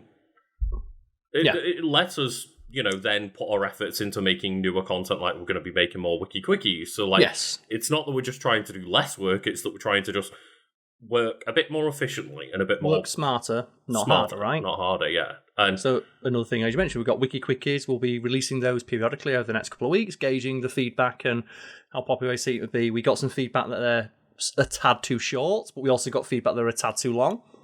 So maybe we'll release some shorter versions and some longer ones, see how they perform analytically. We also have the recommendation video we post to our Patreon. We're going to try and make that a monthly thing of just, here's what me and Lucas have been listening, playing to, reading, and watching this month. Which, again, is another, not really edited conversation, but it's another thing that we can then put our time and effort into, of just having a more casual catch-up conversation every month that people, even on a free tier of Patreon, can go and listen to over there, just to get more eyes and ears on that page and give people a reason to go over there, because, we're aware that there wasn't much being put up there every month, and it's just one extra thing to be able to put out there, but... We're also keenly aware it helps people become attached to the content when they get to know more about us as people, our interests, see how our interests and things we'd watch, listen to, play, and what have you align with the things that you do. It's a little bit more of just a bit of a catch-up as well with us each month, so that we have something that's a bit more personal and conversational on our output. Not necessarily on the channel, but... to what we're allowed to share, because there's some stuff I've been advised not to share. That's the thing is, if you want to share stuff, by all means, I would just, as your lawyer, as your embarrassment lawyer, I would tell you, maybe not the thing to mention. Do you know what? Bug us about it. If enough people ask us about it on Discord and Patreon, specifically on Patreon, if we get bugged about it on Patreon, maybe I'll explain it in the next catch-up video we do. That's the thing is, it's the kind of thing that I would be embarrassed to tell people publicly about, but if Karl decides he feels no shame, then... Again, it's not something that would actually get Karl in trouble for any reason. It's just, I think a lot of people would laugh at him a lot, so I'm trying to just be a friend. People laugh at me anyway. Might as well get paid for it, right? One of my favourite quotes from Sarah Millican. She gets asked why she was a comedian. Or she became a comedian. It's like, well, people call me fat and laughing at me. I thought I might as well charge them. I mean, that's the thing, right? Is maybe we can do much requested Karl reveals this embarrassing story, but lock it down $100 tier on Patreon. That is a joke. I've already said I'm going to do the OnlyFans. I just need to wait for Fact Fiend to completely shit the bed. Go see if it's a Smallwood or not. Yeah, I was because I don't really obviously think of your name in that way because I've known you for so long.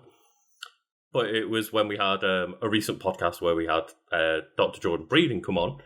I was still not aware whether that's a joke, whether they're a doctor or not, or whether they have a doctorate.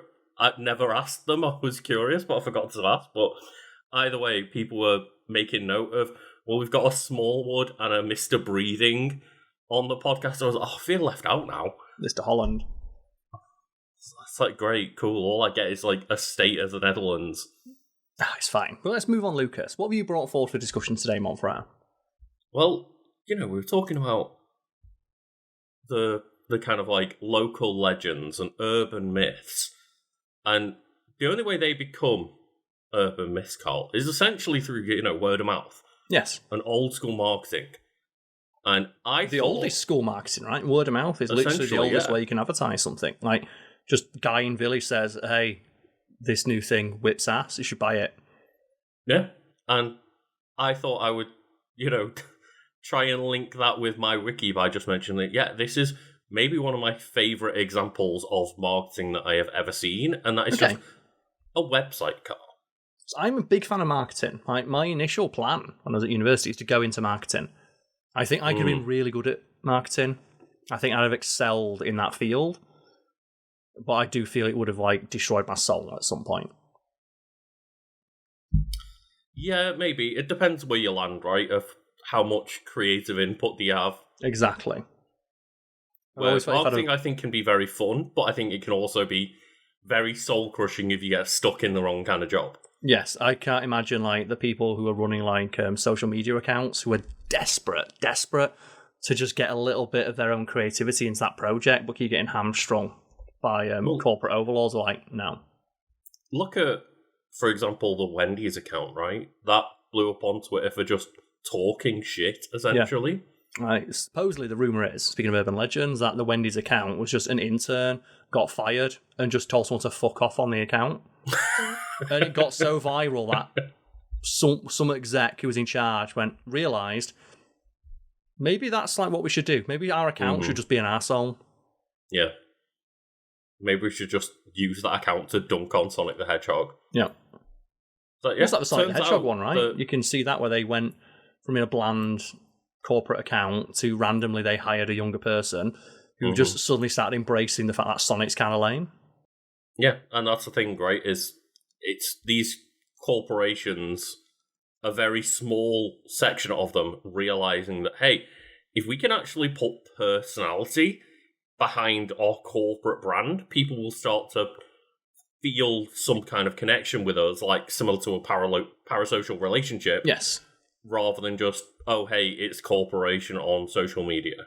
And there's risk with that, I think, too, and it was Sunny Delight. Big risks, yeah. Very clearly tried to do the Wendy's route of faked their social media intern having an emotional breakdown where they tweeted out randomly, I can't do this anymore. Which you could think maybe that was real until other companies under the umbrella that owns Sunny D all responded on their corporate accounts what can we do to help? And it was summed up by, I think someone writing for, Slashdot or something, of just, at what stage of capitalism is it where corporate accounts are threatening suicide for online clout? Yeah. And I don't know how to move us on, but I'm going to move us on from that notion. Because the difference is there's an earnestness to what you're about to discuss, correct?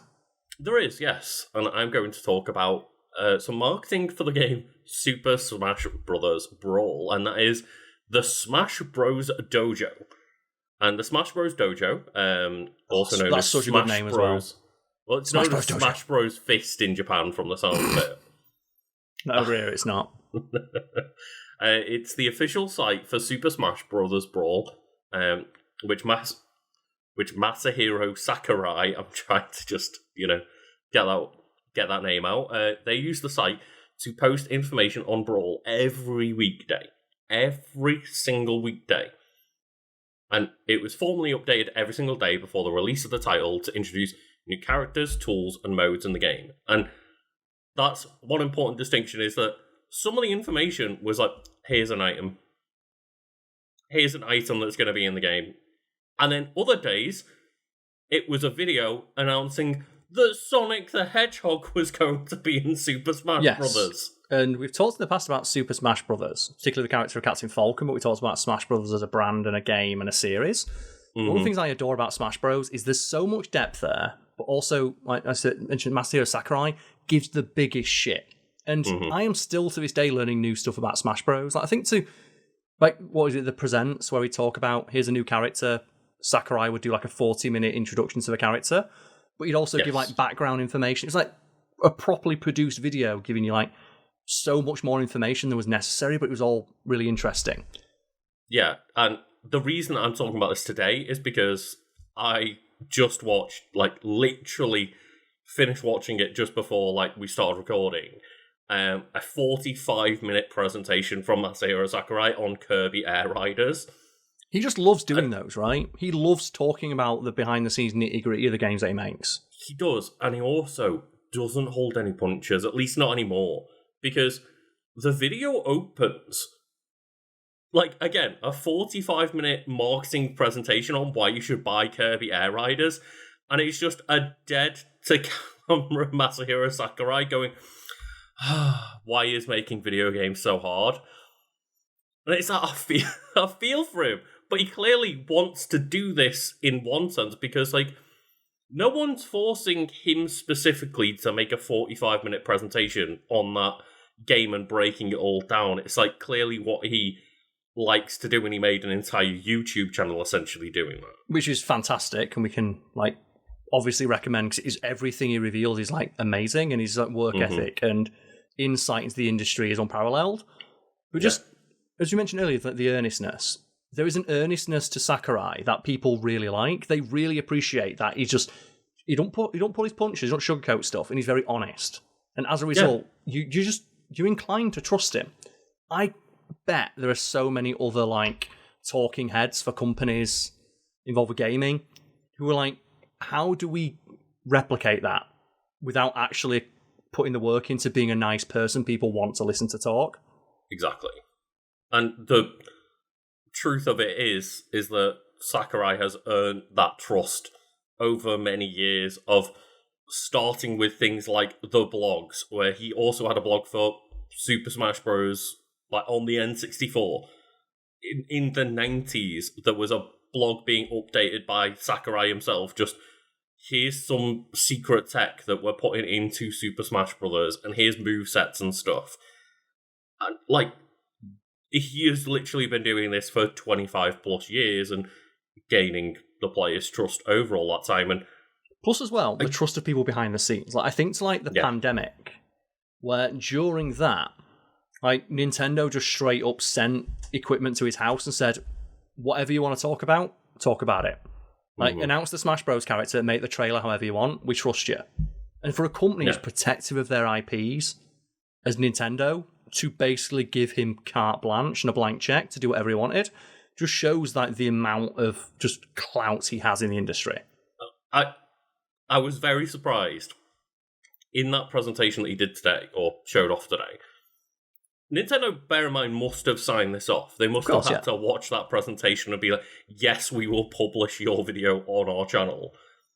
He literally said, the executives wanted me to make a new Kirby Air Rider game, and I asked them, do you really want me to make this game when Mario Kart is there? And he basically just says, I didn't personally see a point in putting Kirby Air Riders out when Mario Kart exists, but other people wanted me to, so I'll do it. Well, that's the kind of insight that is appreciated, because one good way to build that trust, and obviously I imagine everything he's said is being looked over and poured through by lawyers and stuff like, okay, you can't say this, but there's an earnestness to the way it's presented. I think we're on YouTube right now, listen to, like, YouTube ad reads, right? That sound like being read at gunpoint. Mm-hmm. Advertisers, companies, don't seem to realise that people can tell, for the most part, when someone is not being honest. Maybe they can't tell when someone's, like, lying about something they give a shit about, but when someone's just not being honest or putting their effort into, like, an ad read, people can tell. There's an earnestness to the way that Sakurai presents his videos that's impossible or near impossible to fake. Yeah, like, I was going to say, we've been on that side of ad reads before, where we've tried to inject personality and some brands just don't want it. And we've had to edit it or re-record it to make it less personable and more of just a blanket ad read. Yes. And you would think that companies don't want that, but some companies don't see the benefit of it being personalised being worth the risk of it being taken the wrong way. Yes, they only want they want their brand on screen for 60 seconds within the first 90 seconds of your video. That's all they ultimately care about.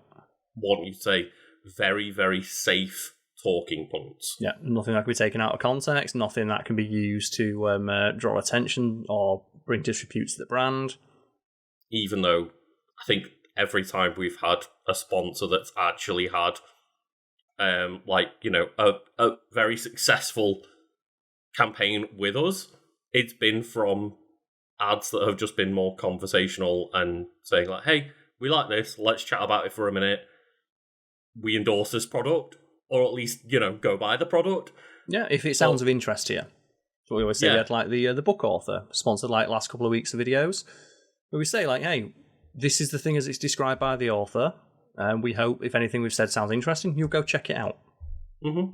And just, it's so wild to me that, you can see that something like a website, a blog that's updated once a weekday, got people so goddamn hyped for Super Smash Bros. Brawl. I remember being, in the metaphorical trenches of being right in that hype for Brawl, and we were all like so excited within that niche. Especially as well, when you said like the reveal can be something as minor as, hey, we've changed the way an item works. There's like 85 items in the game. To, here's a new character. And I think too, there's that Nintendo app, isn't there?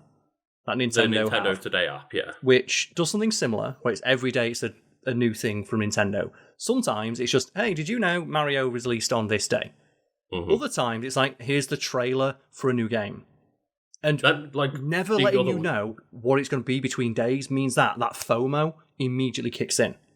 That fear of missing out.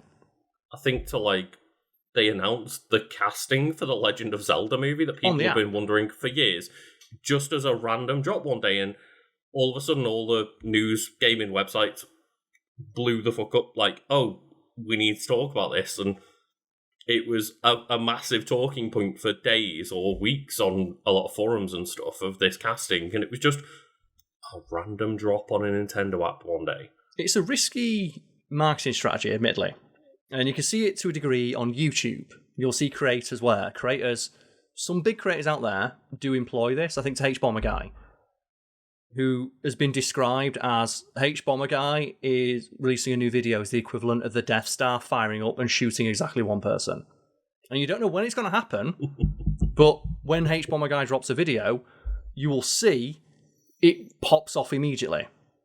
Mm-hmm. But that's the risk, right? Because I think sometimes they release like 2-3 videos within a couple of months. Sometimes it's a year gap. It's a very risky strategy, but if you can pull it off, it can be incredibly lucrative. If you can, build up that enough goodwill of an audience where they're just constantly waiting, and no matter how long they've got to wait, as soon as that new thing drops, they're instantly in. And again, it's a risk. It's a risk that I'm sure many people have taken and not succeeded with. Oh, yes. If you do succeed with the strategy, then it can be extremely beneficial. And I think it's why it's so interesting of, clearly you can see origins of things like the Nintendo Today app on, looking back at things like a Super Smash Bros. Dojo, where clearly they've learnt lessons from that level of hype that Super Smash Bros. Brawl engineered via this blog. It's a good way of doing it as well, because the amount of information released is small enough where you can do the weekly scroll, right? You can just, at the end of the week, click on it and scroll through. I think did you ever read any, webcomics back in the day? Where they'd be update 2-3 times a week. No. And, there was, a webcomic is not long enough where, even if it updates 3 or 4 times a week, if you give it a month, you can read through all the content that's been there in a month. In an hour or so. So you don't get too much, but I think to news sites now or some YouTube channels where it's 5-6 uploads a day, 5-6 shorts a day, it's too much. Mm-hmm. There's a middle ground that works, at least for me. I'm not sure people with short attention spans, or people just want content constantly. Maybe what's better for that kind of audience. I'm not part of that audience, so I wouldn't know. Yeah, and I was curious to see when this started to like die down. No, I was looking at how long this lasted. It seemed to have stopped taking player submissions for user-generated stuff like snapshots and stage designs in the middle of 2009, which is just over a year later than the game launched. Also, I appreciate one of my favourite aspects of Smash Bros. My favourite aspects of Smash Bros. In the newer ones is the trophies, where it's like the fun pictures taken in-game. Yeah. I absolutely adore those. I remember like Miiverse as well. The only person I followed on Miiverse was Sakurai, because he'd occasionally post fun photos like that. Yeah, Miiverse was great. Miiverse was fantastic. I'm so sad it got removed. But like, for example, they had one of like, oh, you beat like 8 games as Cloud. Here's like a screenshot taken in game, and it's like specifically engineered scenario where it's like Princess Zelda in the water and Cloud looking like he's holding her as Sephiroth comes in from above. It's like, It's fun that someone took that screenshot. It is, and it's great because it's similar to when you finish a classic mode, right? They would always give you that one snapshot of, again, just we've gone in-game and just engineered little funny scenarios that we've taken screenshots of that are, they might just be funny jokes from within the Smash Bros. Community. They might be references to other games in the wider community, and just... Or it might just be a cute screenshot, right? Or it might just be cute. It might just be Princess Peach posing in a cool way. Yep. But yeah, it's very funny if like the go into the dojo itself, you've got categories of like characters, how to play, game modes, stages, items, and music, and then just general notices. But any of those could just be a daily update. But if you click on characters, Karl, bear in mind, Super Smash Bros. Brawl came out apparently March 2008, according to this website. It still has a newcomers section of like all the new characters that have come in. So there's like 12 new characters, including Sonic and Snake, which were the first like third-party non-Nintendo characters. You got the veteran fighters. Then you've also got 12 secret fighters where everything is just question marks on them. And it's like, I appreciate just the bit of 17 years later. No, there's still a secret though. Well, that might have been like, you said those 12 characters revealed. Those 12 secret characters might have been the page that was there before Sonic was revealed, for example. Maybe have a click on one. Yeah, maybe like they would put a thing up and say, oh, it's a secret character. Who's it going to be? Click. It's Sonic. The page I am about to proceed to contains information pertaining to secret elements of the game. Do I want to view this page? Ooh, I want to know some secrets about a game that's been out for 15 years. Let's see. Oh man, so yeah, this is revealing things like Toon Link and Wolf. So yeah, it doesn't look like it's actually characters that are revealed like Sonic. Well, maybe it was Sonic just was like... not a secret announcement. Sonic was one of the non-secret announcements. Maybe it was a way just to encourage people to interact with it then. Like, hey, here's a character you might not know is going to be in the game. Would you like to click it and see who it is? It's a good way of doing it. It's a fun really way as good well. way to do it. Especially when the information is not like being piecemealed out. I think did you watch like the Avengers Doomsday announcement where it took 2 hours to scroll across and it's going like one letter at a time over 5? It's like, fuck off. Yeah. The way that I kept up with that was just looking at it on Twitter, right? I'll wait until the video's over and check on, I think it was like Blue Sky because I'm not on Twitter anymore, but yeah, just whatever account is posting all of this information and live posting it. I'm just going to go to them and look after the fact. And just why did it need to be hours long? And I understand why they did it. It's because for that couple of hours, they dominate internet conversation. But there is something to be said about how nonchalant like Nintendo is about like, here's a new Smash Bros. Character. And just the balls to just, because they know it's going to trend, if you know what I mean. Like with that Avengers Endgame or Doomsday thing, they're doing it because they know they're going to artificially build that hype. It's like when they do like the fucking announcement, like, "Ooh, who's going to play Doctor Doom?" Build up, like try and get the crowd hyped up. There is something to be said about someone's walking out on stage and being like, "Here's a trailer," because it shows that they've got absolute confidence that we know you're going to fucking love it and lose your mind. It doesn't matter if we don't need to be on stage for an hour. because this is all going to talk about all weekend anyway. Roll the clip. Yeah, I think of not long ago as well, I think they just announced like a Splatoon spin-off game on there. I'm like, yeah, we're not in the marketing cycle yet. We're not spending millions to do this, but we know that if we just drop this on a quiet day, out of the blue, that a lot of people are going to be picking this up and talking about it and posting videos about it. Just, you're doing the marketing for us. I think to we have like the Game Awards and stuff like that. We have the people go out on stage and try and get people hyped up of like, oh man, you all love these games. Do you want us like you all excited to see a new trailer? We just walk up and just go, roll the clip, done. Yeah, like I think I know a big deal. I know my dick's massive. Most recent absolute terrible examples of that is for Splitgate 2, right? Where the conversation... That guy really thought he was making a point, right? He came out in his little shitty MAGA hat. He's there. You know as well, he'd done like a bumper coat before he came out on stage. And just not only wearing that hat, because, you know, people, including himself, pointed out like, hey, other people have made jokes about the MAGA hat and gotten away with it. It's like, yeah, but you came out with such a douchebag energy.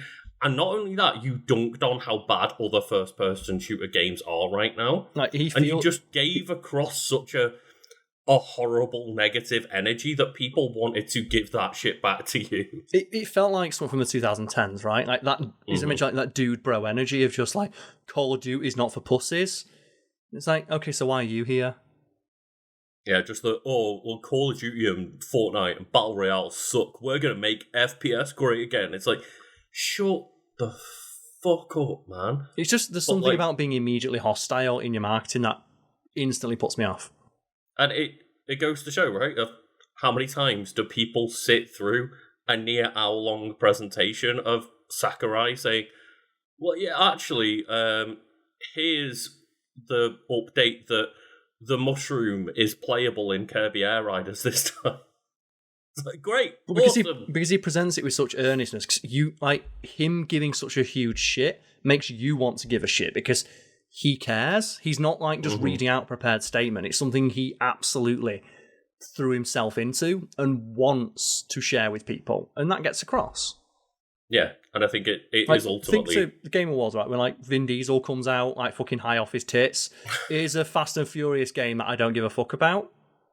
Compared to that dude who does all like the 2-player games. I'm not sure his name. You probably know who I'm talking about, right? Oh, Joseph Forrest. Where he's like really animated, but he doesn't come across as cringy because you can tell that he cares.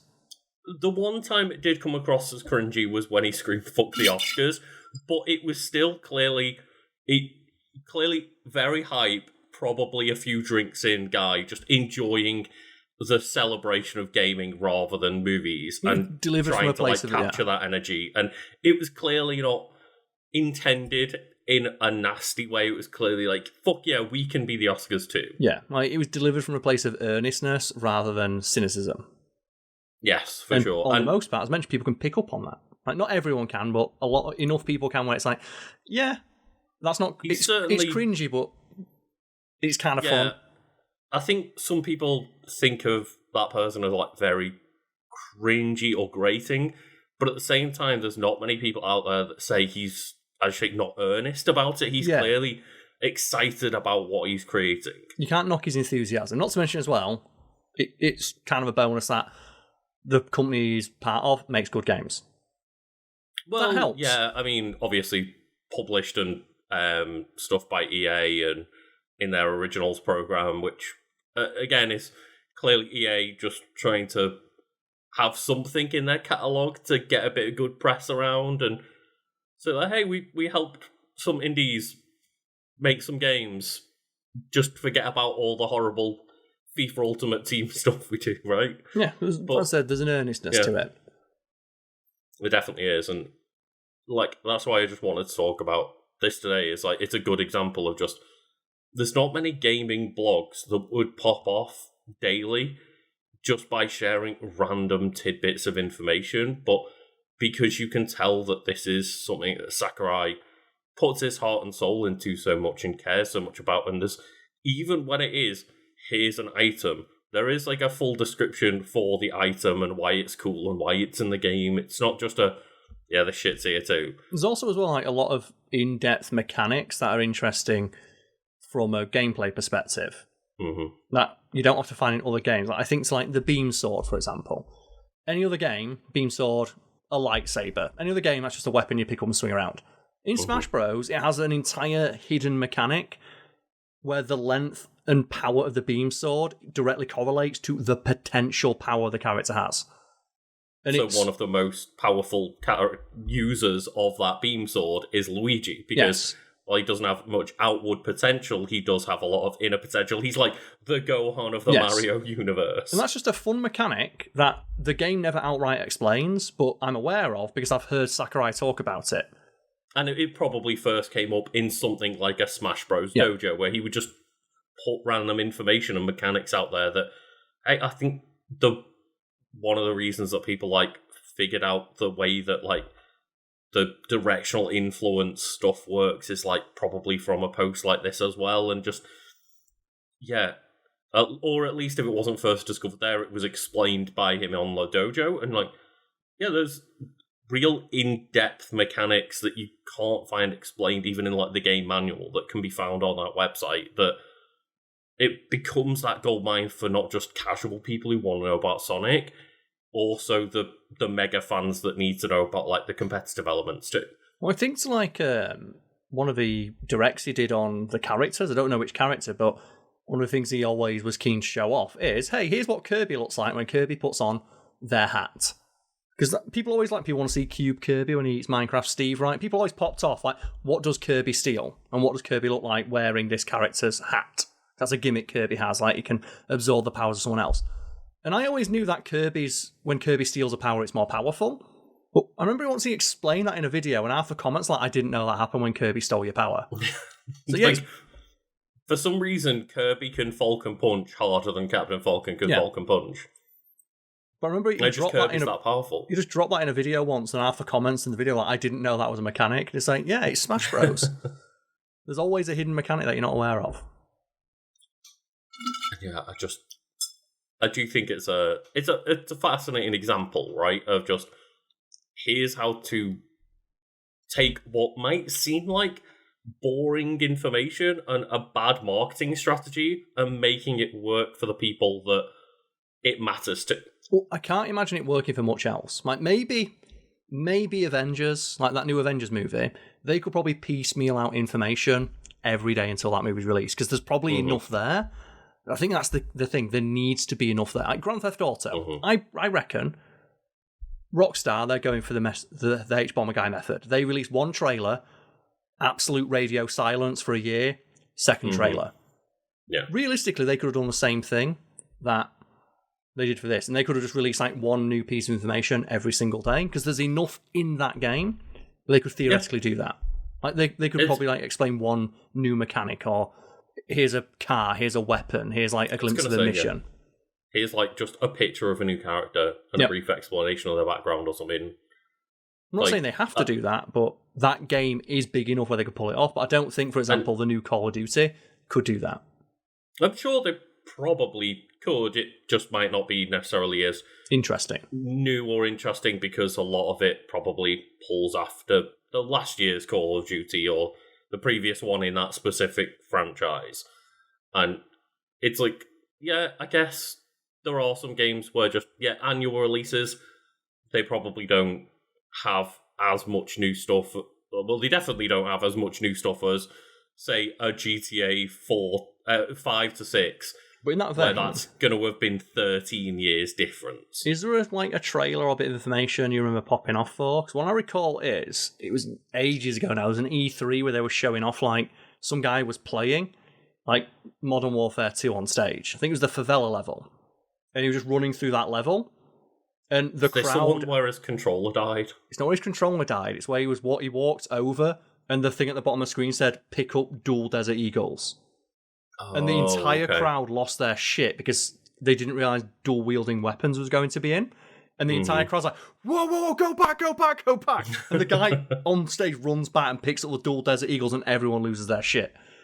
Because the idea of like dual-wielding Desert Eagles in a Call of Duty game and diving through that was really cool and fun and new. Yeah, and it definitely started that shift of tone of the Modern Warfare, I think it was, for like series of just That's the game where they put in getting the more and more goofy. That's the one where you could dual wield like Winchester shotguns, one in each hand, and reload them one like the Terminator, and dive Like- through the air, and they could hit further than sniper rifles did. That is some absolute John Woo-esque gameplay, but you know, it's hype moments for the trailers at very least, whether or not it's, you know, going to be balanced in a game. But it's like an ostensibly small thing like that you remember popping off for in a trailer. So that's one that sticks out to me. Like, it seems so simple, like dual wielding weapons in a Call of Duty game, sure, but the crowd lost their shit. Yeah, I'm trying to think of something as small as that.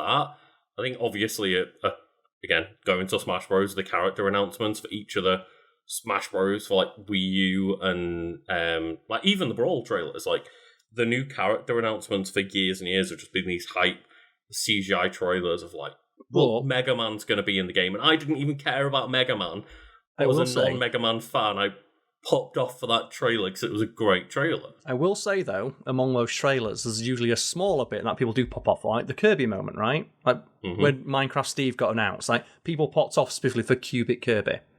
Yes. People like that. Or I think was it? Oh god, that Tomodachi Life game. Where randomly then the giant one runs up and it's like 1 second, they're like, what the fuck was that? Yeah, just the giant dream sequence me runs over and is like, I hope you're having fun. Oh dear God. A 1 second moment that everyone popped off for. And going back to Kirby, I also remember people popping off for Kirby when I can't remember the name of it, but the Switch Kirby game, like Forbidden Lands or Forbidden Worlds or something, came out, and just, Kirby just inhales an entire car and becomes Kirby. Oh, well, Mario Kart, when people lost their shit, when it's like, oh, we've also got some new racers, people lost their shit when they saw the little cow on the moped, which you look at it and go, okay, it's a stupid side character no one cares about riding a moped, and the people in the know are like, no, that's awesome. And did you see that Peter came after Cal recently? Oh yeah, because he's got like the nose ring, right, which is the nose ring. And like, all the Nintendo fans are like, hey, this cow's just looking to be stylish, let it be fashionable. Like, Peter I don't respect the way they do their marketing and raising awareness, but it works. Because all Peter do is they just shitstir. Peter, people, the ethical treatment of animals. Like, where they know that if they target a video game, there's going to be a small, but very vocal, because it's gaming, subset of people who don't realise that they're being goaded into a response. Yes. It's rage bait, right? It's rage bait. And it's on behalf of a charity. And I reckon at Peter, they justify it by saying anything to raise awareness about our cause is worth it. Also, it's video games. Who gives a fuck? Charity that obviously has, like, questionable ethics behind the scenes and, like, doesn't necessarily look out for animals in, like, the way that they maybe always intend to. Like, I respect the RSPCA, for example, a lot more. Yeah, like Peter, there's some issues with them. Like, for example, there's some diehards in Peter who, for example, don't like the idea of people owning animals. Mm-hmm. So there's problems like Peter dog shelters where they just immediately put dogs down the moment they come in, even though they were, like, clearly owned by someone and microchipped. And it's like, is that really ethical treatment of animals either? And you can have your different, you can draw your lines at different places on that argument, but I don't respect the way they do it, but I'm always annoyed when I see Peter say something like that and people genuinely think they mean it. It's like, no, it's rage bait. You might not think that charity was stooped to that level. Peter would. They do. And there's many, many times where they've people come fall after for it Pokemon. every fucking time. Every amount of times. Like, that, every couple of years, you'll just see them pop off on social media because, well, Peter came after Pokemon and Pikachu again. Yeah, and you get a small, but again, very vocal minority of Pokemon fans giving them shit for it. It's like you're giving them exactly what they want. Yeah. All they want is their name in the headlines, and you're doing that for them. Yeah. Like, they don't actually care. I guess even we are in a small sense. Yeah, but yeah. I was raising that point to say fuck them. But again, any news publicity is good publicity, right? And publicity, right? As I said, I don't respect the way they do it, but I appreciate that it is very good. Like, they've been doing it for years. Like they did it back in the day, like the Furries murder campaign. Like throwing like buckets of paint on people. That might not have been Peter, but they are engaged in like similar campaigns. But the most effective one is I think it looks better on the animal. They just got a bunch of celebrities to pose naked. And similarly, like controversial because people my attitudes towards sex were a bit less, or a bit more prudish back then. But it's similar attitude, right? You can see the through line from doing that to just rage baiting gamers online of like we just want to get people mad, so they talk about it. It's a different kind of marketing, but it's an effective method. It's not one that I respect, but it is one that I can appreciate as being a valid option, right? Yeah, it works. I wouldn't know why. Someone with ethics in their name would engage in it. As I said, it's normally a tactic utilised by the right-wing shit stirrer or online grifter. Not charitable organisations, but... Yeah, again, like every person and corporation has their own lines to draw, I guess, and that's where they choose to die on that sword. But it was funny, like for some reason you say like fair is murder. I for 1 second in my brain just like leaped out to Furbies because the other day, was going through some like old family stuff with my family, and a Furby just popped out. It's like, okay, so apparently we've still got just some random haunted Furby. Maybe, Karl, do you want a random haunted Furby in your house? Oh, no. I remember I researched a script on Furbies about at the time they got banned from the NSA. I was thinking, like, urban legends. That is like, is that an urban legend? That was what I was trying to answer. It's like, no, they actually were banned from some government buildings, specifically the NSA. We're unclear if like other lettered organisations banned them, but it's presumed they did. Freedom of Information requests have revealed that there is communication between high-level people in the NSA saying don't bring Furbies in, or Fropies, as they call them, because they didn't know what the fuck they were called. And right, okay. While researching that, a story that's emerged that I shared, because something I like to do when I write scripts is include like small tangents. Would you have guessed it? And there's a story told by a lady who's like, yeah, I had a Furby, and it nearly killed my boyfriend. So how? It's like, well, I dug it out of like my old childhood bedroom and just didn't feel right throwing it away. So I put it on the back seat of my car. And then my boyfriend was using my car to drive to work. And at 4 a.m, the Furby woke up and said, "Good morning." And he nearly crashed the car. And I use that as evidence, that anecdotal evidence, of course, but one of the many stories that have been told and shared online about Furbies having assumed intelligence. They don't. They're it's not even a very good facsimile of intelligence, but the way they're programmed is quite clever. Go read the article if you're interested. Yeah, it's one of those of people in the 90s were impressed by the level of like. Sorry. Is that a message from a friend who I'm meeting later to go watch Fantastic Four? Like, are you free now? So I'll message you about later. Okay. But yeah, like, people hadn't really seen that kind of like pre-programmed conversational tech put into a toy before. So it was impressive at the time. And it's just one of those of people like to embellish and exaggerate, and it's like, oh, all of a sudden, like, the Furby's been learning what I've been telling it, and it's like, no, it hasn't. With regards to urban legends, there was plenty of anecdotal stories I found that I didn't obviously cite as a source, but used as an example of the kind of behaviours Furbies have been rumoured to display, including learning people's names. That's just people hearing what they want to hear. Same as like when a baby babbles, it's like, oh, it said dada. Or Furbies learning to swear. Again, just hearing what you want to hear, and it's pre-programmed babbles. Or just making stuff up. Yeah, or people just making stuff up online, right? Yeah, like, I'm sure there's plenty of kids that went into school the next day and was like, well, I got a Furby and it learnt swear words, or it learnt my name. Like, my dad works at Nintendo and there's a secret 150-second Pokemon. It's existed forever. That Sonic is in Super Smash Bros. Melee, you just have to play for 10,000 hours before you unlock it. No. That's a story for another day. Video gaming urban legends. That is true. That is something I'd like to cover, because there is a fine line for that, where a lot of games, I think, for example, like Legend of Zelda, there was obviously like the Nintendo Power magazine that you could presumably go and buy, or the Nintendo hotline that you could call. There's ways to give Nintendo money to solve difficult puzzles within that game, or obscure puzzles that you'd never think of. But a lot of that gameplay was designed around the idea of talking to other players and having those schoolyard rumours and things like that. So just, did you know that if you went to like this part of the game and pushed this graveyard, then you find a secret item? Yeah. Oh, in Pokemon, go push the truck and you'll find a Mew underneath. Yeah.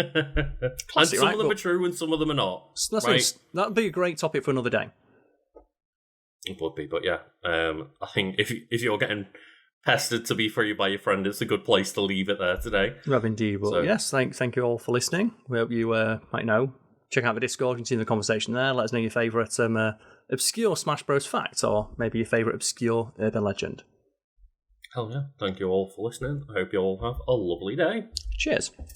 Wow, Karl. That was a really great video that we both just watched. It was indeed, yes. I greatly enjoyed our discussion of Topic. I love Topic. I do, yes. Like, you know, the stuff we talked about while discussing Topic was very interesting, and I hope the audience found it interesting too. You're one sexy man. Fill up, J. Fry. And you know who else we have to show love to, Karl? That would be, of course, the people on our shout-out tier over on our Patreon. We certainly do, Lucas, and if anyone would like to join our Patreon to get a shout-out at the end of the videos, they can do so by following the links found below. As a reminder, we have a standing offer, a challenge, if you will, to our audience to try and come up with a name to shout out that is difficult for us to pronounce or just embarrasses us with our lack of knowledge, as people did last month, with the reference to the Transformers movie we didn't get. Yeah, I mean, yeah, that was a rough one. People certainly let us know about that, but hopefully maybe we do a little bit better this time with knowing what all the references are. Ba weep grana weep ninibong. Ba weep grana weep ninibong. Ba weep grana weep ninibong. Well, I certainly get the reference in the first person we have to shout out. So the first person we have to give a shout out to is Bee of Awesome. Specifically, their name reads, Bee of Awesome do a fusion dance to make Karl or Carcass. P.S. Wish me luck with the calves this month. And Lucas, are you feeling a fusion dance? I mean, yeah, sure, let's go. Okay, so do you remember the fusion dance? I do, because you got to kind of go that way and then that way. You got to go that way, and then it's you want to do the so fusion. There we go. We did our best. The Discord also, fusion. like, we'd have to get really far back as well to make sure we can fit our arms on screen. Because I feel like with our height difference, if we try to do a fusion dance, we would do the thing where your fingers don't quite connect, and we'd end up creating like a really skinny one or a really fat one. But then the next person we have to shout out is Dan Daly. So thank you so much, Dan Daly. And I am a big fan of the alliteration. The more alliteration, the better, in my opinion, which a couple of our Patreon supporters have taken to heart by turning their name into a tongue twister. Mm-hmm. Indeed. But there's no tongue twister here, Lucas, with Judge Dredd. Simply Judge Dredd. And I just want to give one more shout out, because every time I point out that Judge Dredd is supposed to be like satire, some people don't get it. And it's like, do you really not get that it's supposed to be satire when Judge Dredd uses white phosphorus indoors? Shh, Karl. That's just badass, right? That's just cool. It's like, well, I didn't realise Judge Dredd is a commentary on the over-militarisation of the police. White phosphorus grenades authorised for use indoors, next to people's houses. Oh.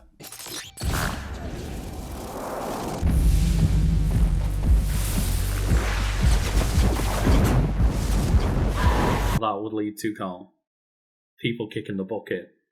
It would indeed. That's how we thank the next person who supports us. Kicking bucket with a little bucket emoji afterwards. I love as well, like, again, at some point, we're going to get people to submitting hieroglyphics. We have to, yeah. Like, people are going to be submitting hieroglyphics or just, like, you know, Sanskrit. Or just like, okay, I translated the sound that an owl made. There you go, done. Like, figure that out. What happens when you put Windings into Patreon names, right? Oh god, I don't want to find out. I don't want to find out what happens when you try and get Microsoft Sam to say Windings. Put out an APB on a Eustace R. Dewo. Better start with Greektown. Right. And the next person we have to shout out is Lucille DeSteele. And thank you to Lucille DeSteele for letting me put in more clips of one of my favourite film, Real Steel. Please do something! Not yet. That's right, Charlie, not yet. I don't care how limp the excuse is. If there's an opportunity to put a clip of Real Steel into a video, I'm putting a clip of Real Steel into that video. Specifically my favourite clip, where right at the end of the film, Hugh Jackman, who's in control of the robot, just go with it, he's fighting like an 85-ton mega super billion-dollar robot, And he just goes... he just gives him like, I'm not fucking done. I didn't hear no bell. I gotta tell you, folks, the champ looks tired. This robot seems to be running on empty. I don't believe it. Adam is taunting Zeus. Mr. Turbo! He's actually asking for more. And Karl, if we're going to use this as an excuse to throw in some fun clips from comfort movies, then I have to thank Michael Tatum for supporting us, so I can throw in a clip of one of my favourite mics, and that is Mike Wazowski from Monsters Inc. Oh, well, hello there. What's your name? Michael Tatum. Is it ever confirmed that his full name is Michael Wazowski, or is it just Mike? I don't know about the Michael. It's definitely Mike Wazowski. I don't know whether it's Michael Wazowski. Because I know, Sully is James P. Sullivan, right? Yeah. He has, a full proper name. I'll double check. And I'll put, a picture on screen to confirm whether or not... Is he Michael Wazowski, or is it Mike? Mm-hmm. It's like you, right? When I found out your name isn't Lucas. Shush, that doesn't need to go in. It's fine. The thing is, that's law. That's deep law. So, wait, what? Lucas's name isn't Lucas? What the fuck is it? Shh. Cut the clip. Shh. Don't tell people his secret real name. So we move on now to, speaking of secret real name, Rosalindus Memphis. And I did try, last time we shouted out Rosalindus Memphis, who is a returning supporter, thank you very much, a clip from the song Walking in Memphis, because I like that song, and it's the only song I could think of with the word Memphis in it. I put in 1 second of that piano intro, instantly copyright struck.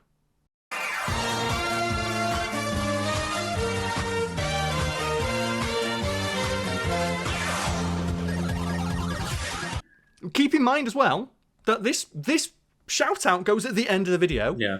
So at the end of a 50-minute long video, whoever owns the rights to that song, Mark Cohen, I think it is, his music label must have seen this video. Oh, it's a 55-minute long video. They use 1 second of his song. We own that shit. We can claim all that money. It's like, fuck you.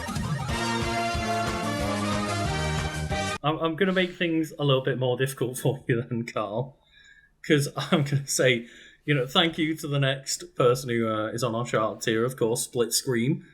And I was going to mention, as you mentioned music, just putting in some Starscream music from Transformers Devastation.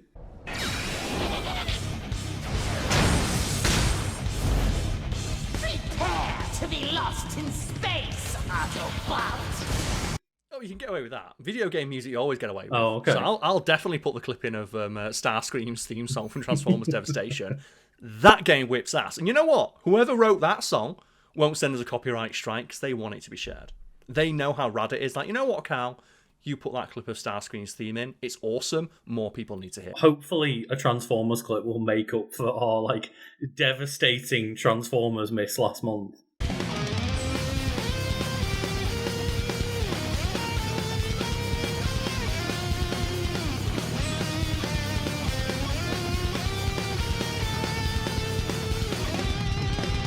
And I will certainly put in the clip of Starscream flying into frame as Butt Rock starts playing in the background in the middle of space, where he just screams "Prepare to be lost in space, Autobots!" My favourite quote from Starscream is in the challenge mode, where one of the challenges is fight Starscream and Thundercracker and 15 other fucking jets at once. And it's the only time in the game Starscream ever says the line "death from above," but he says it so quick because he's flying as he says it.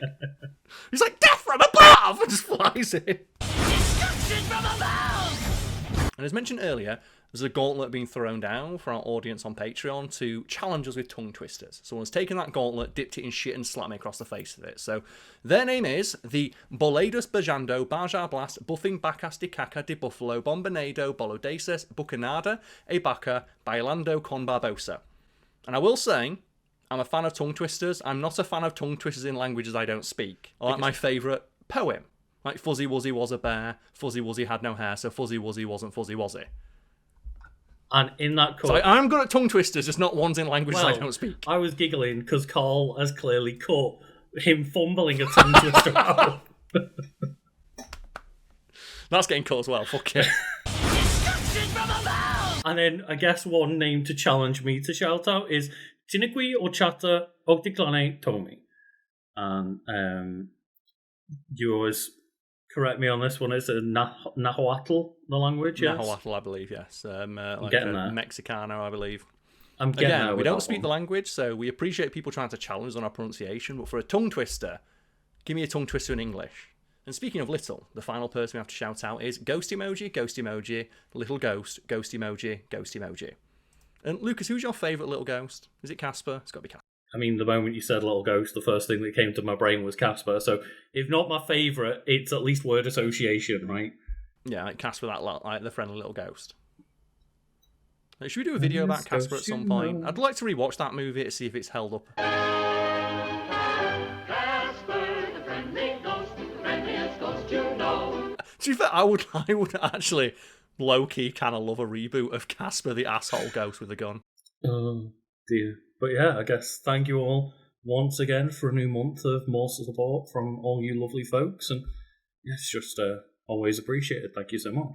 Support is never expected, but always appreciated. Thank you. Have a great time. Yeah.